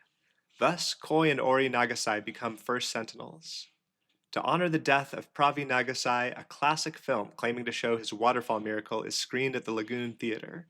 It was presumably recorded before this point. However, it looks extremely fake, and it's possible it's a recreation. It's also not certain that the person shown is Pravi Nagasai at all. Two people in the audience, Shastai and Denizia Kai, question aloud whether the event was real. They are overheard by someone who reports them to King Lutri's purity guards. The two of them are put on trial and executed under orders from King Lutri, along with Koi and Ori Nagasai. The son of the two people executed, Jamadi, begins planning revenge against Koi, Ori, and King Lutri. Note that he's later referred to as Jamadi Pira, but it's unclear if this was a fake name or if he just had a different last name from his parents. As first Sentinels, Koi and Ori establish separate temples with separate belief systems. While Koi is very materialistic and begins adding allowances for accumulating material wealth, Ori is even more extreme than his father in foregoing material possessions, ordering all of his followers to burn their money. On January 3rd, 1942, Koi makes a waterfall proclamation saying that first Sentinels may receive sincere gifts, which are not the same as donations. The proclamation also says that a first Sentinel need only relinquish all material possessions and wealth once in his lifetime. From then onward, he may keep whatever the universe bestows upon him, provided it is for the benefit of all. On the same day, Koi makes a second proclamation. First Sentinel Pravi Nagasai will live forever through his favored son, Koi. It appears that unlike his father, Koi isn't even bothering to go to the waterfall, and just makes up proclamations that benefit him. Around this time, Jamadi joins Koi's commune in order to get closer to him. According to Koi's notes, Jamadi had an opportunity to turn on Koi early on, but proved his loyalty and worth. It's not clear what this is referring to. On August 2nd, 1945, Koi makes a waterfall proclamation saying First Sentinel Koi Nagasai must spread his love to his female followers, who are to embrace this honor. This seems to reference a group of Western women who stay at Koi's temple in order to study his teachings. Shortly afterwards, in Case 3, Koi performs a miracle to impress these dedicants, hovering in the air. However, this is actually a trick done using a forklift. This may be Jamadi's idea, as it's stated later that Jamadi used his training as a magician to help Koi perform miracles.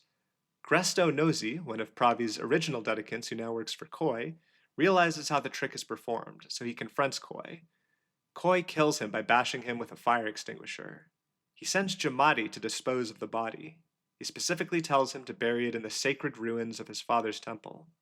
By this point, Jamadi knows that Koi killed his father due to stealing Koi's diary. When he is burying the body, he notices a cave behind the waterfall and realizes he can manipulate Ori, who still believes in the waterfall's proclamations. On June 22, 1950, Tessa Navari, one of Koi's dedicants, takes a photo with him. I had a lot of trouble figuring out where this event goes on the timeline, but it likely happens somewhere around here, as we see Tessa at Koi's temple in Case 3. Case 4 shows us how Ori has been running his temple. In contrast to Koi, he has maintained extreme spiritual discipline and established his temple in a cave, which appears to be near the sacred waterfall. Ori takes the waterfall's proclamations very seriously and seems to genuinely believe that the waterfall is speaking to him. Based on what he thinks it has told him, he and his followers live an ascetic life free from material possessions. Following Jamadi's discovery of the waterfall cave, he hides behind it and relays a message to Ori, pretending to be the sacred waterfall. The message says, "Virus did not kill your father. Your brother did kill your father. You must enter Koi's temple. Koi must enter Koi's temple. Your dedicants must burn Koi's temple. Koi's dedicants must burn Koi's temple. Fire will not burn you. Waterfall will protect you. Fire will kill your brother. Jamadi also tells Ori what date the trial should take place on, which allows him to plan for it. Shortly afterwards, Ori issues this trial by fire challenge to Koi, saying the two of them must go into Koi's temple, have it set on fire, and let the waterfall choose a survivor. Koi refuses at first, but Ori taunts him until he accepts. He tells Koi that he will receive no advance notice before Ori shows up for the trial, on a date known only to Ori himself and the waterfall. Factions within the Lemurian government have had difficulty controlling Ori, so they prefer Koi to win the trial and offer to help him cheat. Their version of the trial involves having members of each respective faction handcuff the two first sentinels together inside the temple, guard the exits, and set the building on fire. Koi comes up with a plan that involves the government giving one of his dedicants a copy of the key to the handcuffs in order to slip it into Koi's hand before returning the original key to the officials administering the trial. Koi then plans to hide in a secret bunker below his temple until the fire dies down. This plan is acceptable to the Lemurian government, so they begin preparing for the big day. When Ori shows up at Koi's temple unannounced, Jamadi has already completed his betrayal. He's hiding in Koi's bunker and has sealed it using a belt. When no one can find him, the trial is forced to proceed with a substitute. Koi and Ori are handcuffed together and the temple is set ablaze. Either Ori or Koi tries to open the bunker and burns their hand. We don't know which brother, but it's a left hand, suggesting it's Ori who is left-handed. The roof collapses, burying them in rubble as they both burn to death, both tricked by Jamadi as they suffer his revenge for killing his parents. Once the fire dies down, Jamadi emerges from the ruins of the temple. He proclaims that while meditating, he was suddenly teleported into the fire but found that it did not burn him. He also has the mark of the universe on his hand, but of course it's actually just a burn mark from the handle of the bunker door. By the rules laid out in the Waterfall Proclamations, Jamadi Pira is now the first Sentinel of Lemuria. The government officials who helped Koi definitely don't believe his story and probably know exactly how he pulled off his stunt, but with the public watching, they are forced to accept his victory. In the same breath that he explains how he escaped the fire, Jamadi establishes some changes. There will be an end to both punishments and donations, which were emblematic of Ori and Koi respectively. Jamadi adds that all he wants is to live a quiet life. Of course, there is still one other thing he wants. If you'll remember, there was a third person who voted for Jamadi's parents to be executed. As is tradition, King Lutri plans to meet privately with the first sentinel shortly before the summer solstice. I have this tentatively placed on my timeline as December 17th, 1950, keeping in mind that the summer solstice in Lemuria would be in December since it's in the southern hemisphere. As the new first sentinel, Jamadi joins the king in his private chamber to help prepare his solstice speech. Jamadi takes this opportunity to stab and kill the king, completing his revenge. He makes a hasty escape and travels to an airfield, saying a bittersweet farewell to Lemuria. In the game's epilogue, we see Tessa Navari, or Lizzie Young before Koi renamed her. I didn't mention this earlier, but after Koi's temple burned down, Tessa retrieved a golden statue from the wreckage, believing it to be the fabled Golden Idol. Now we see her in Albion at the Little Mermaid Inn from Case of the Golden Idol. She's showing the idol to Auriel Toussaint, whom we will later know as a professor of ancient Lemurian history. Auriel dampens her excitement by bringing her attention to the base of the idol, where she sees the words Made in Lanka, revealing it's just a cheap, mass-produced trinket. Now that I've gone over all the events staggered across various DLCs, we can move on to the second full game in the series, Rise of the Golden Idol. To set the stage, in the centuries since Case of the Golden Idol, the world has modernized in ways analogous to our world. Due to religious zealotry, loss of knowledge, and a rejection of westernization, Lemuria remains largely irrelevant to world politics, though there remain students of ancient Lemurian culture and traditions. Various Lemurian artifacts have been discovered and ended up in museums, though no one is able to get any of their technology to work. Among the artifacts is the data drive from 800 BC containing the memories of Heko Sift, now known as Echo Secunda, along with the disassembled parts of the golden idol he used. Rise of the Golden Idol takes place in the Allied States of Hesperia, which is analogous to the United States of America and presumably has a roughly similar history. The game's events happen in the 1970s, so the technology is modern enough to feel familiar. The story begins with Tessa Navari, whom we saw in the epilogue of the second DLC. She is an eccentric woman who is something of a hippie with an interest in esoteric, mystical things. She runs the Harmony Foundation, an organization which teaches mindfulness or something like that. She lifts a lot of inspiration from what Koi Nagasai taught her, though unlike him, she seems to be a true believer in the power of empathy. In addition, she considers herself a historian and has long been researching the golden idol of Lazarus Hearst, which most people now believe to be a myth. While she doesn't believe the rumors that it could grant eternal life, she does think it existed, and she sets out to rebuild it. Now we return to the silhouette scene that I talked about earlier. I think the best explanation is that this is Tessa discovering the golden idol of Xenopolis, only to learn shortly afterwards that it was damaged beyond repair. That would explain why so much dialogue and narration in the game refers to her rebuilding the idol rather than discovering it. For instance, this is how she describes her ambition when being interviewed on a radio show. This unfortunately means that the discovery of the golden idol is a completely irrelevant event and possibly an indirect retcon since the game's developers wanted to change the idol's powers. At some unknown time, likely close to 1973, a man named Arthur Blythe is caught stealing Lemurian artifacts from the museum where he works. As it happens, these are actually the disassembled parts of Heko Sif's golden idol. When confronted, Arthur stabs and kills the person who caught him before running away. He sells all the artifacts he stole to various people before being caught by the police and jailed for murder. Upon learning the news of Arthur Blythe's crime and arrests, Tessa Navari sees an opportunity to obtain the artifacts and use them to rebuild the golden idol. Under the pseudonym Stephen Aria, she mails Arthur a copy of a book she's published with a hacksaw hidden inside, along with coded instructions telling him to look in the spine of the book. On November 14th, 1973, Arthur Blythe manages to escape prison using the hacksaw sent by Tessa, along with other tools he managed to obtain inside the prison. The aftermath of his escape is shown in Chapter 2, Case 2 of Rise. Presumably he knows to go to the Harmony Foundation since it's associated with the book Tessa sent, and we don't see exactly how they meet, but they spend the next year or so tracking down the artifacts sold by Arthur and buying or stealing them back, with Tessa paying Arthur handsomely for each part he helps her acquire. We see a familiar artifact being stolen in Chapter 2, Case 3, a special color-changing crystal which is being used at a movie theater called Neptune Cinema to filter the projection, improving its quality.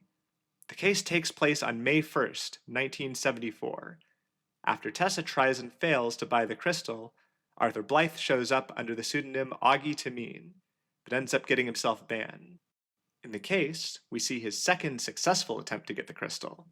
He hires someone named Champ Vincent to help him. Everyone at the cinema is in costume, so he's able to wear one to avoid being recognized. He swaps the crystal for a fake one, paints the real crystal to look like one of the teeth on his costume, and makes his escape. On August 13th, Tessa and Arthur go to an auction where various artifacts from around the world are being sold. Of the 5 items being auctioned, 3 are of particular interest.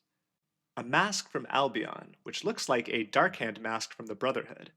I believe this mask might have belonged to James Turner. My reasoning is that he was a Darkhand and would have worn that style of mask, and the auction is called the Seven Seas Auction, suggesting the artifacts are from the Seven Seas Company, whose board James Turner was on. The mask ends up being purchased by Summer Knightley, a TV star. Second is a Lemurian data drive with a strange symbol on it, possibly representing a skull. This drive contains all memories from Heko Sift or Echo Secunda, but at this point no one knows it's a usable piece of technology, and they just refer to it as a seal. In any case, it's purchased by Aurelio Winston, a museum curator, and we will see it again later. Finally, there's the item Tessa's after, a hollow, pointy-eared statue that kind of looks like a fat little goblin, which she wants to use as a body for the rebuilt idol. Funnily enough, I'm pretty sure this statue is completely useless, but Tessa doesn't know that. Before they arrive at the auction, Arthur calls up Robbie Froberg, who got a job serving drinks at the auction house and is scheduled for his first day of work, the day of the auction. Arthur pretends to be someone associated with the auction house and says it won't be necessary to come in on that day. Because of this, Arthur is able to show up pretending to be Robbie. Notably, we also see Auriel Toussaint at the auction house, presumably trying to get Lemurian artifacts, which he fails to do. Tessa gets outbid on the Lemurian statue by a Lemurian woman named Mumadi da Silva. so she and Arthur resort to Plan B. She gets the security guard drunk while Arthur steals his keys, and she keeps buying him drinks to distract him while Arthur goes upstairs to steal the statue. The host, Nils Wilmington, goes up and catches him in the act. In the ensuing fight, Arthur pushes Nils into the breaker, killing him as well as the lights, which sends everyone downstairs into a panic. Arthur and Tessa end up escaping with the statue, though like I mentioned, this is completely pointless. At some unknown time before or during Tessa's adventures with Arthur, an organization called OPIG helps fund Tessa's Harmony Foundation so that she can conduct emotion studies. There doesn't seem to be much of a theme to what OPIG as a company does, as they also have a department for corn-based solutions, which makes a soda called Orange. It seems like Tessa is largely or completely paying Arthur with the money given to her by OPIG, annoying them with her overspending. They leave a message on her answering machine saying they're going to take her credit card as well as seize the Harmony Foundation building. Chapter 2, Case 1 shows us the end of Tessa's collaboration with Arthur. On August 17, 1974, he comes to the Harmony Foundation with the statue. She pays him for it, but in addition to the money, he starts putting the artifact pieces in his briefcase, stealing them back yet again. Tessa sprays him with hairspray and pulls the rug he's standing on, causing him to fall off the balcony, hit his head on a rock, and die. She buries him in her sand garden, crying, and burns his passport. In Chapter 3, Case 3, on April 13, 1975, OPIG and a pair of security guards seize the Harmony Foundation just as they said they would. This lets us see what Tessa was doing with the idol in the intervening time. She put all the artifact parts into the statue without even connecting them, and mistranslated the control inputs, which include give, take, matter, heat, and a mysterious one which will later turn out to be memory. In her translation, give and take are mixed up, heat is translated as hatred, and memory is translated as empathy. Since the idol doesn't work anyway, the commands she uses don't matter, but she's been giving a number of hippie followers sessions to remove hatred and give empathy, and hooks them up to a device which she claims shows their progress in these areas over time. In the process of seizing the building, the security guards get into a fight with the hippies, and one of the guards, Bruce Meissen, tases a hippie named Alex Remington after getting stabbed in the arm with a crystal. The whole case seems to be set up as a bit of a mislead. There's blood everywhere, and these diagrams on the wall where it looks like blood is being drained by the idol or something. So the player might think the idol is being used for that, but it turns out it's not doing anything at all. After OPIG has seized the building, they quickly take an interest in the Lemurian artifacts used to make the idol. It's not clear if they already know that Tessa was rebuilding a golden idol, though they certainly don't know where the parts came from. They contract Auriel Toussaint as a Lemurian history consultant, and he determines that the idol might work if reassembled correctly. He also correctly translates every input, except for memory, which remains unknown for now. The story now focuses on the new laboratory team experimenting on the idol. This team consists of Dr. Marie Westlake, the project lead, Jack Nowak, and Eugene Marmot. However, Eugene is extremely stupid and gets demoted to cleaning duties for messing with the idol and causing problems. In Chapter 3, Case 2, on June 13, 1975, the reconstructed idol is being used to take heat from the surrounding air. This ends up freezing a nearby bird bath. Some hippies protesting the closure of the Harmony Foundation try to steal the bird bath, but accidentally break it, causing the block of ice to roll down a hill and injure a man named Tobias Amstel, who is grilling. Meanwhile, Eugene Marmot talks to the hippies, who tell him the laboratory team only demoted him because the idol was set to increase hatred, making them irrationally angry. In reality, it was set to decrease heat, but Eugene doesn't know that. As a result of his misconceptions, in Chapter 3, Case 1, on June 18th, during a board inspection of the lab, Eugene runs up to the device, switches it to increase heat, which he thinks is decrease hatred, and activates it, setting himself on fire. For some reason, Nathan Hoyle, the president of the company, is very impressed by this and promotes Eugene to project lead. Eugene calls up Tessa to thank her for her guidance, via her book, which he was given by the hippies, and invites her to join the project.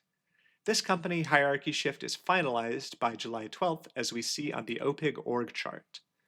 A lot of the most important developments and research on the device happen off-screen before the next case, but we know that at some point a couple very important things happen. Through experimentation or historical research, the meaning of memory becomes known to the team. I like to think it was by looking at the symbol and realizing it means something like mind lifespan, which is a deduction you can actually make as the player if you know how the Lemurian writing system works. Somehow, someone determines that Lemurian seals are actually data drives that act as storage for human memory, and the team comes to possession of a few such drives. One of them contains a few months of memories which seem to have been recorded by ancient Lemurians thousands of years ago. The team either finds or manufactures 4 lenses through which light that comes out of the device can be refracted. These represent units of time, including 1 minute, 1 day, 3 days, and 1 month. We first see one of the memory experiments in Chapter 4, Case 1 on August 30th, 1975. Declan Astor, a new employee at Morag Aviary, goes to an OPIG trial during his lunch break, and has the last day of his memories removed. It turns out that using take memories with a lens for duration takes the most recent memories of that duration, so in this case, the most recent day. Without memories of his job training, Declan accidentally steps on the eggs of a masked grouse in the aviary, and the grouse reacts by killing him. In Chapter 4, Case 2, on an unknown date after this, 1 month of memories are copied from the ancient Lemurian data drive to a test subject named Arthav Reddy. These memories turn out to contain an ancient Lemurian dance, presumably in the form of a month of practice, which was copied to the drive for the purposes of disseminating in order to teach people the dance. Arthav goes on a talent show in the Stardust Variety Hour TV program, where he was planning to burp the name of every ASH president. However, in the chaos of various contestants sabotaging each other, someone steals his soda, meaning he can't burp, so he improvises by performing the dance from the drive. The judges are impressed, and he wins the contest. Chapter 4, Case 3, shows us the true meaning of the dance. Mumadi da Silva, the Lemurian woman we saw at the auction, is watching the live broadcast of Arthav dancing, and recognizes it as the ancient Lemurian art of spiel dance, which is actually a language conveyed through dance. The message from Arthav's dance is, "Knowledge opens forbidden doors. Beware evil fools who steal keys." This message was probably recorded specifically to warn people about the dangers of the memory transfer technology, since this technology would have been necessary to obtain the message. Evil fools probably refers to people like Heko Sift, who committed crimes using ancient Lemurian technology. Unfortunately, this warning goes unheeded, and the researchers label the data drive containing the dance as useless information. Leading up to the next case, the residents of an apartment complex owned by a man named Sonny Sawyer all meet for a picnic on September 18th. Sonny has been harassing one of his tenants, Cheyenne Bird, so her love interest, Kenneth Azola, takes Sonny aside at the picnic and threatens him with a gun. 2 days later, on the 20th, 4 residents from the apartment complex go to an OPIG trial after seeing an advertisement for it pinned to the apartment bulletin board. 2 of them are a mother and daughter, Sabrina and Jane Knox respectively. 1 day of memories is transferred from Sabrina to Jane, allowing Jane to discover her mother's stash of wine. More importantly, 3 days of memory are transferred from Sonny Sawyer to another tenant, Lavona Colmes, without either of them knowing the other was involved in the study. This means that Sonny forgets Kenneth's threat, and on the 21st, in Chapter 4, Case 4, he resumes harassing Cheyenne by taking indecent photos of her through her window. Kenneth becomes enraged.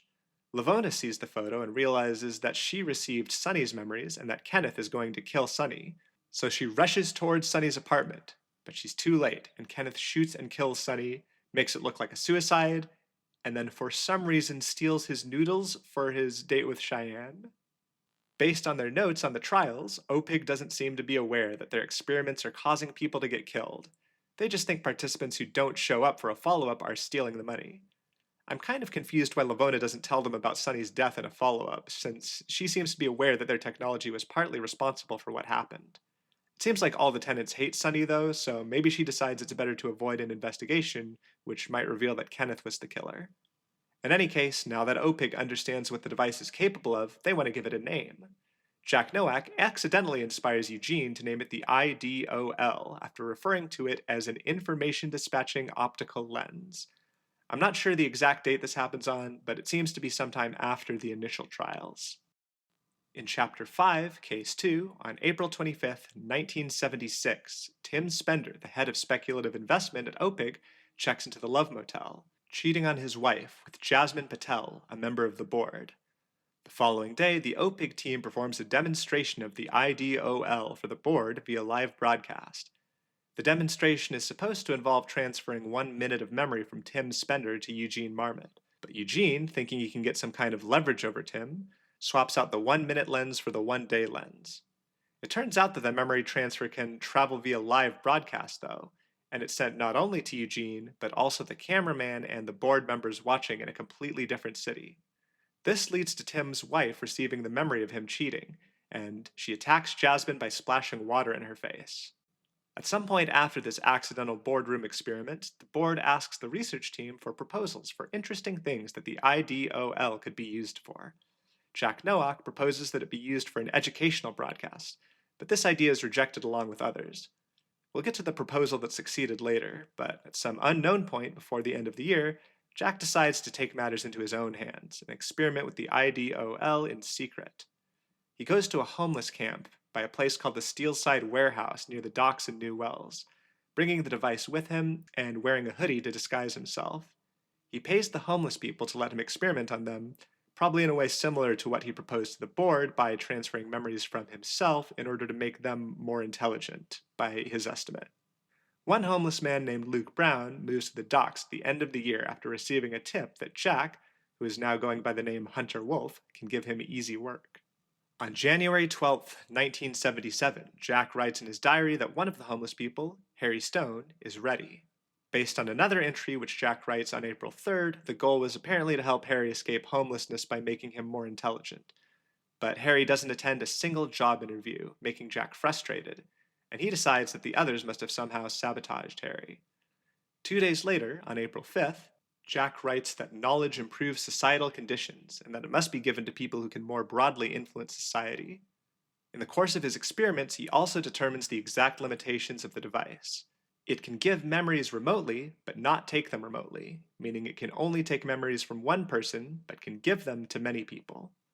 In Chapter 5, Case 3, on June 4th, 1977, the team makes a shocking discovery about the device's capabilities.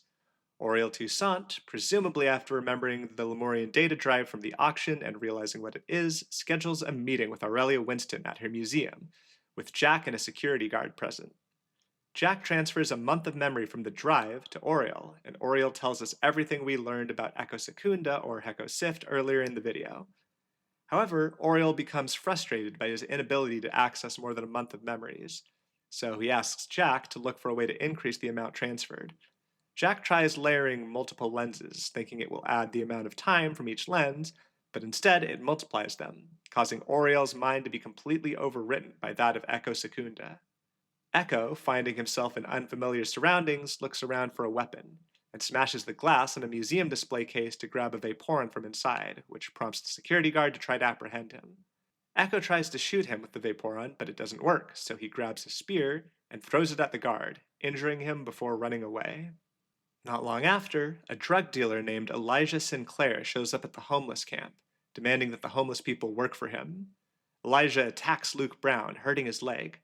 Jack steps in to intervene and performs a complete memory transfer from Luke Brown to Elijah Sinclair, effectively killing Elijah.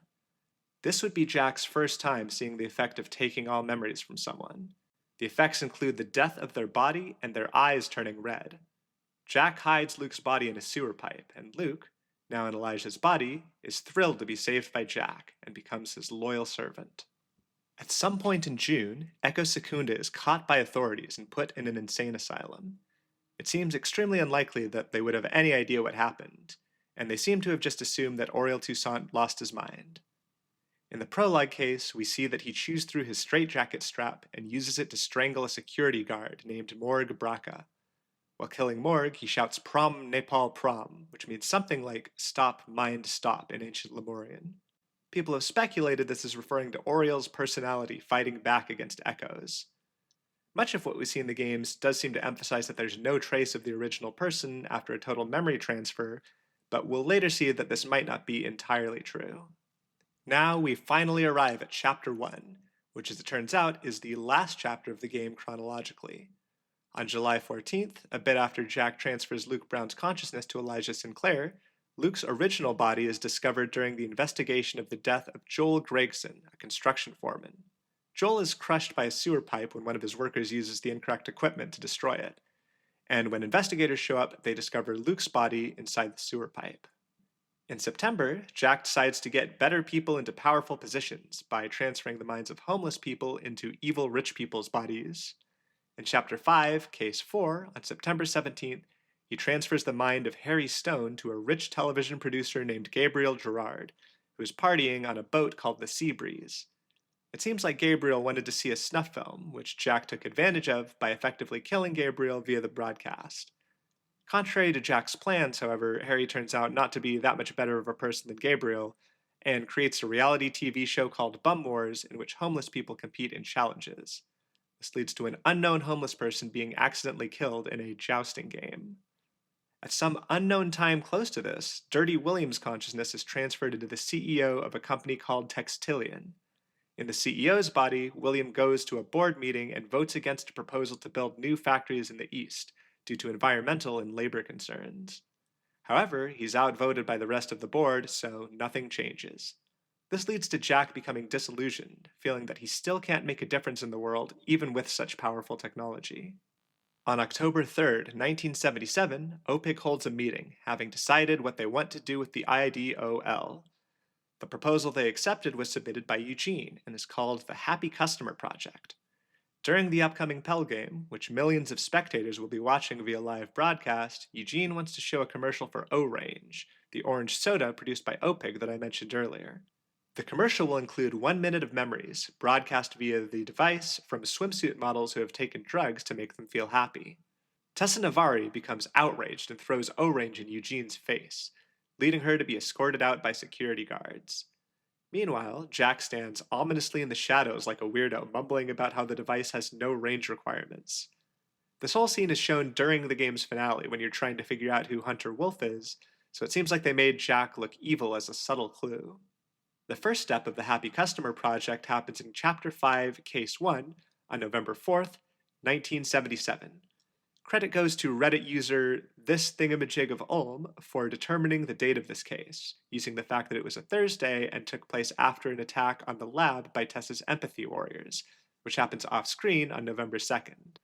The OPIC team records 1 minute of happy memories from drug swimsuit models while filming them drinking O-Range in order to recreate the scene later for the commercial. Their memories are stored on the Triangle Lemurian data disk.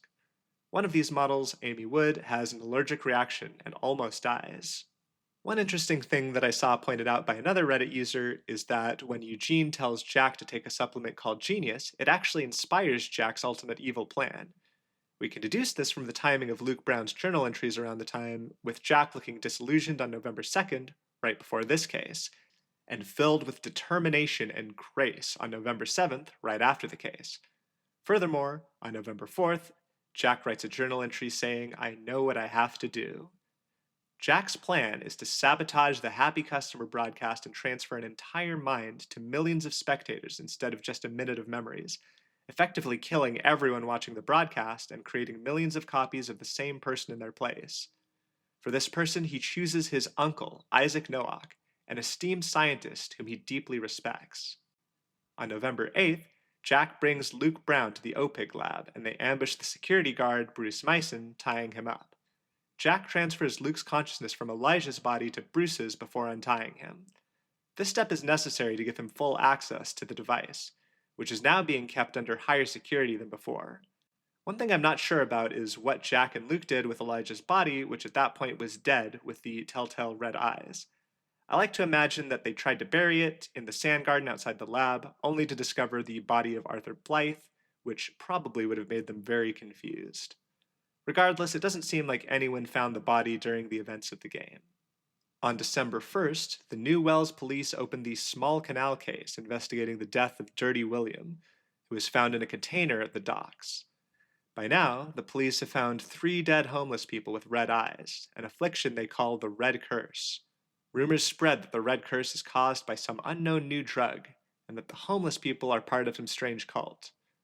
I didn't realize this until now, but the cult part is somewhat true, as some of the homeless people, especially Luke Brown, more or less worship Hunter Wolf as a god, treating their transfer into new bodies like divine ascension.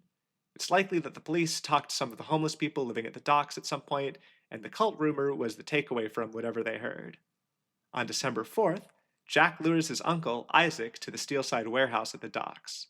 Jack absorbs all of Isaac's memories, killing his body in the process, and stores them on the Square Lemurian data drive.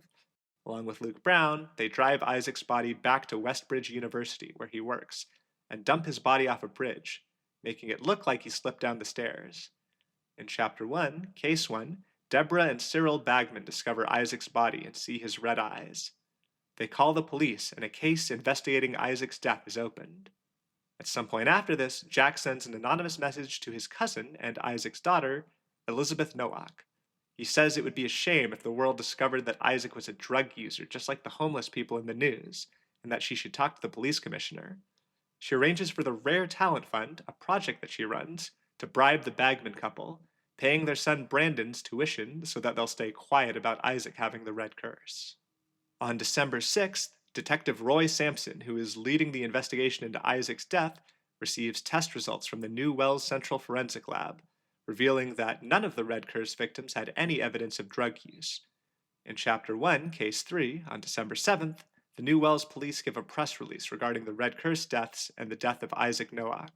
Shortly before the press release, however, Elizabeth Nowak bribes the police chief with a computer and a position on the board of Wisdom Interconnected, another foundation project that she runs. As a result, the police chief blames the homeless deaths on drugs while saying Nowak's death was a tragic accident.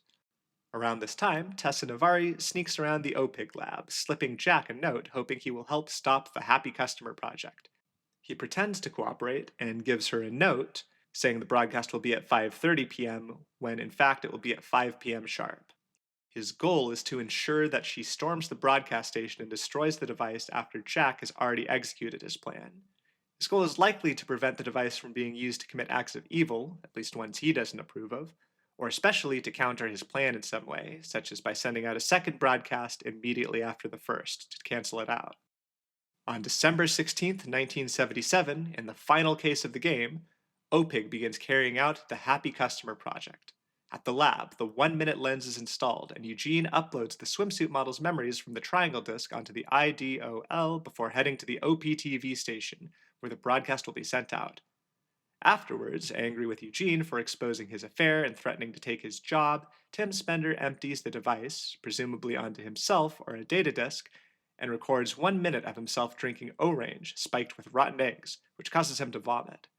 At 2 p.m., the device is handed over to the 2 security guards who load it into the OPIG van.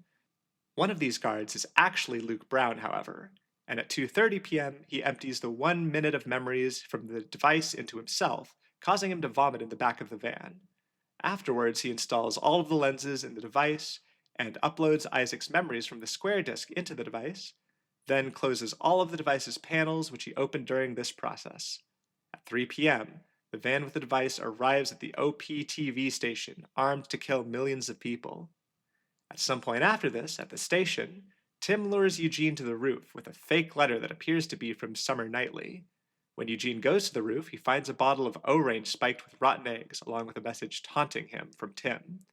Tim locks the door so that Eugene will be trapped up on the roof while the rotten egg memories are sent out to millions of people.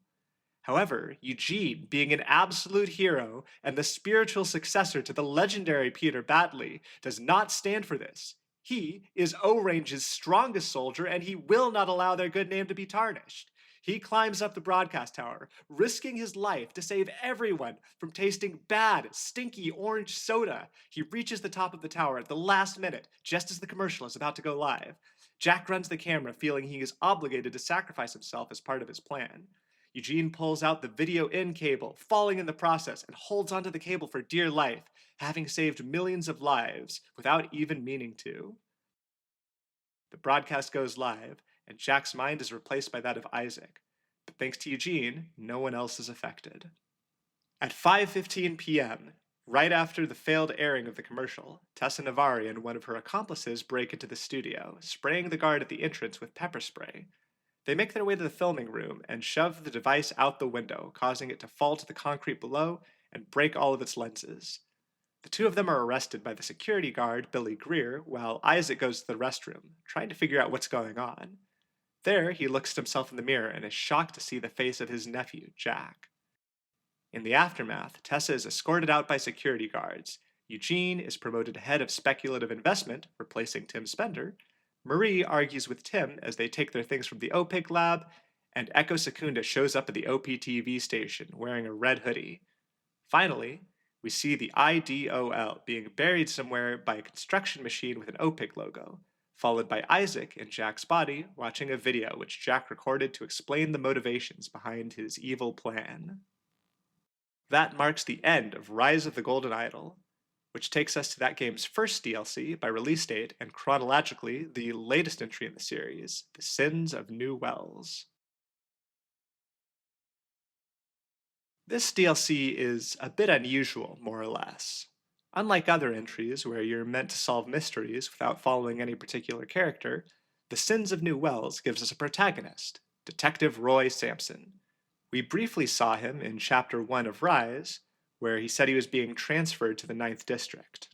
The cases of this game all revolve around the investigation he conducts after this transfer, alongside his partner, Cliff Savea. But first, we need to return to Echo Secunda. Immediately after the ending of Rise, where the IDOL fell from the OPTV station and Echo arrived, he quickly scavenged it for its remaining intact parts. The game cleverly hides this in the scene where the device gets buried by not letting us see its colorful gem, which is missing by that point. While on the run, Echo reassembles the parts into a new device which he calls the Disarranger. This device uses sound rather than light as a medium, and instead of giving and taking, it can scramble the arrangement of one of 3 target inputs: matter, heat, or memory. It turns out that scrambling heat has no significant effect, as it quickly evens out again. Scrambling memory requires augmenting the device, and we'll see its effects later. Scrambling matter causes it to warp and extrude in distinctive tentacle-like patterns. One day, feeling hungry, Echo decides to steal some fast food as it's being delivered from a restaurant. However, unbeknownst to him, the restaurant is actually a front for a gang called the SARS to sell drugs. When he rides up to a waitress on a scooter and steals a customer's order from her, he's actually stealing drugs, which prompts nearby gangsters to chase after him in their car. The first case of the DLC follows Roy Sampson's investigation of the aftermath. He learns that the gangsters chased this mysterious bearded man up a rooftop, shooting out the tire of his scooter, so he was forced to flee on foot, using the Disarranger to kill one of the gangsters by toppling a water tower as well as removing another gangster's hand. Roy has no idea what to make of the strange extrusions caused by the Disarranger, but does identify the restaurant as a front for pushing drugs. By the time Roy finishes investigating, however, the gangsters have captured Echo and left, bringing him to their boss, Hildegard Bauer, head of the Bauer crime family. This family has been working with the SARS to sell drugs, and fighting a rival crime family, the Andiers. Communication is difficult given that Echo doesn't speak much Albionian, and the Lemurian translator only speaks modern Lemurian, not Echo's ancient version. Even so, Echo manages to make an offer to give Hildegard power in exchange for sparing his life. She agrees, willing to see what he can do, and he begins work on augmenting the Disarranger. Meanwhile, Hildegard works with the unwitting mayor, Moira Meredith, on something called the Heritage Housing Renovation Plan. By advising the mayor, Hildegard can get the Andiers pushed out of territory that she can then take over, as well as get access to abandoned buildings where her employees can undertake criminal operations. In retaliation, the Andiers gang plants a tape recorder in Hildegard's office to get evidence that her gang is selling drugs. When they try to retrieve the tape recorder a few days later, however, a number of things go wrong. Case 2 shows us Roy's investigation into a dog track run by Hildegard, which is where her office is located. It turns out that one of the dogs dug up the tape recorder from a potted plant where it was hidden, and knocked over some equipment that was meant for Echo's experiments. When cleaning it up, the kennel master packed up the tape recorder, assuming it was one of the items he needed to deliver. When one of the Andiers snuck in to retrieve the recorder, he learned that the kennel master had taken it, and quickly went after him. In the ensuing fight in the kennels, he shot and killed the kennel master before taking the tape and running off. Following this, the Andiers give the tape to Moira Meredith, who is shocked and ashamed that she was working with a criminal. She prepares a press conference to expose Hildegard as well as to announce her resignation as mayor. Hildegard sees a newspaper about the upcoming press conference and realizes she needs to silence Moira. However, killing her without getting caught would be too difficult, so she pushes Echo to accelerate work on the Disarranger's memory scrambling feature. Hoping to learn what Hildegard and the gangsters are up to, the police send Officer Collins to partake in an experiment of theirs while wearing a wire. This experiment turns out to involve using the disarranger to scramble the test subjects' memories, changing the order they remember events happening in. Depending on how much the sound waves are amplified, it can also make them hallucinate both presently and retroactively, with what they perceive becoming more bizarre the higher the amplitude is. Unfortunately for Officer Collins, he has the highest amplitude tested on him, and his brain is permanently altered. Due to his hallucinations, he takes off his shirt, revealing the wire and causing Hildegard to panic.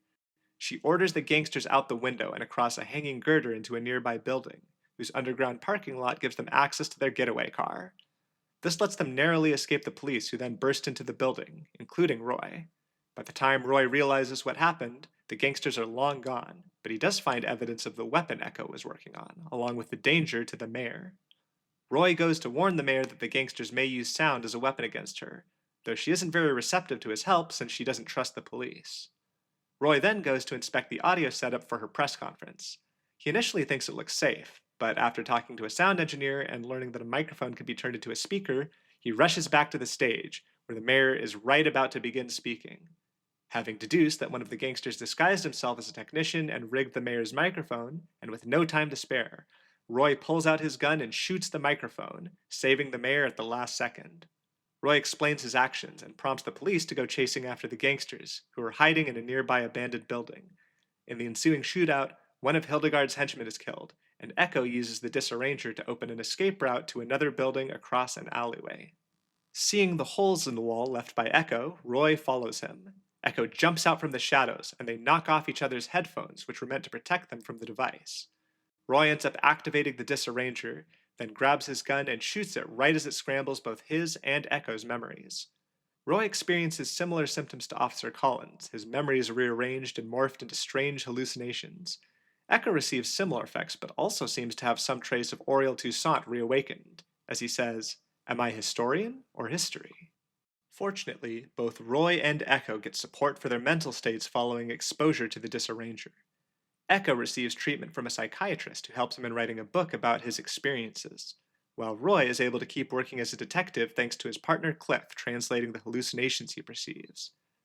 Despite these hallucinations, Roy can still make the necessary logical connections to solve crimes. Finally, Hildegard goes to prison, where she meets Tessa Navari.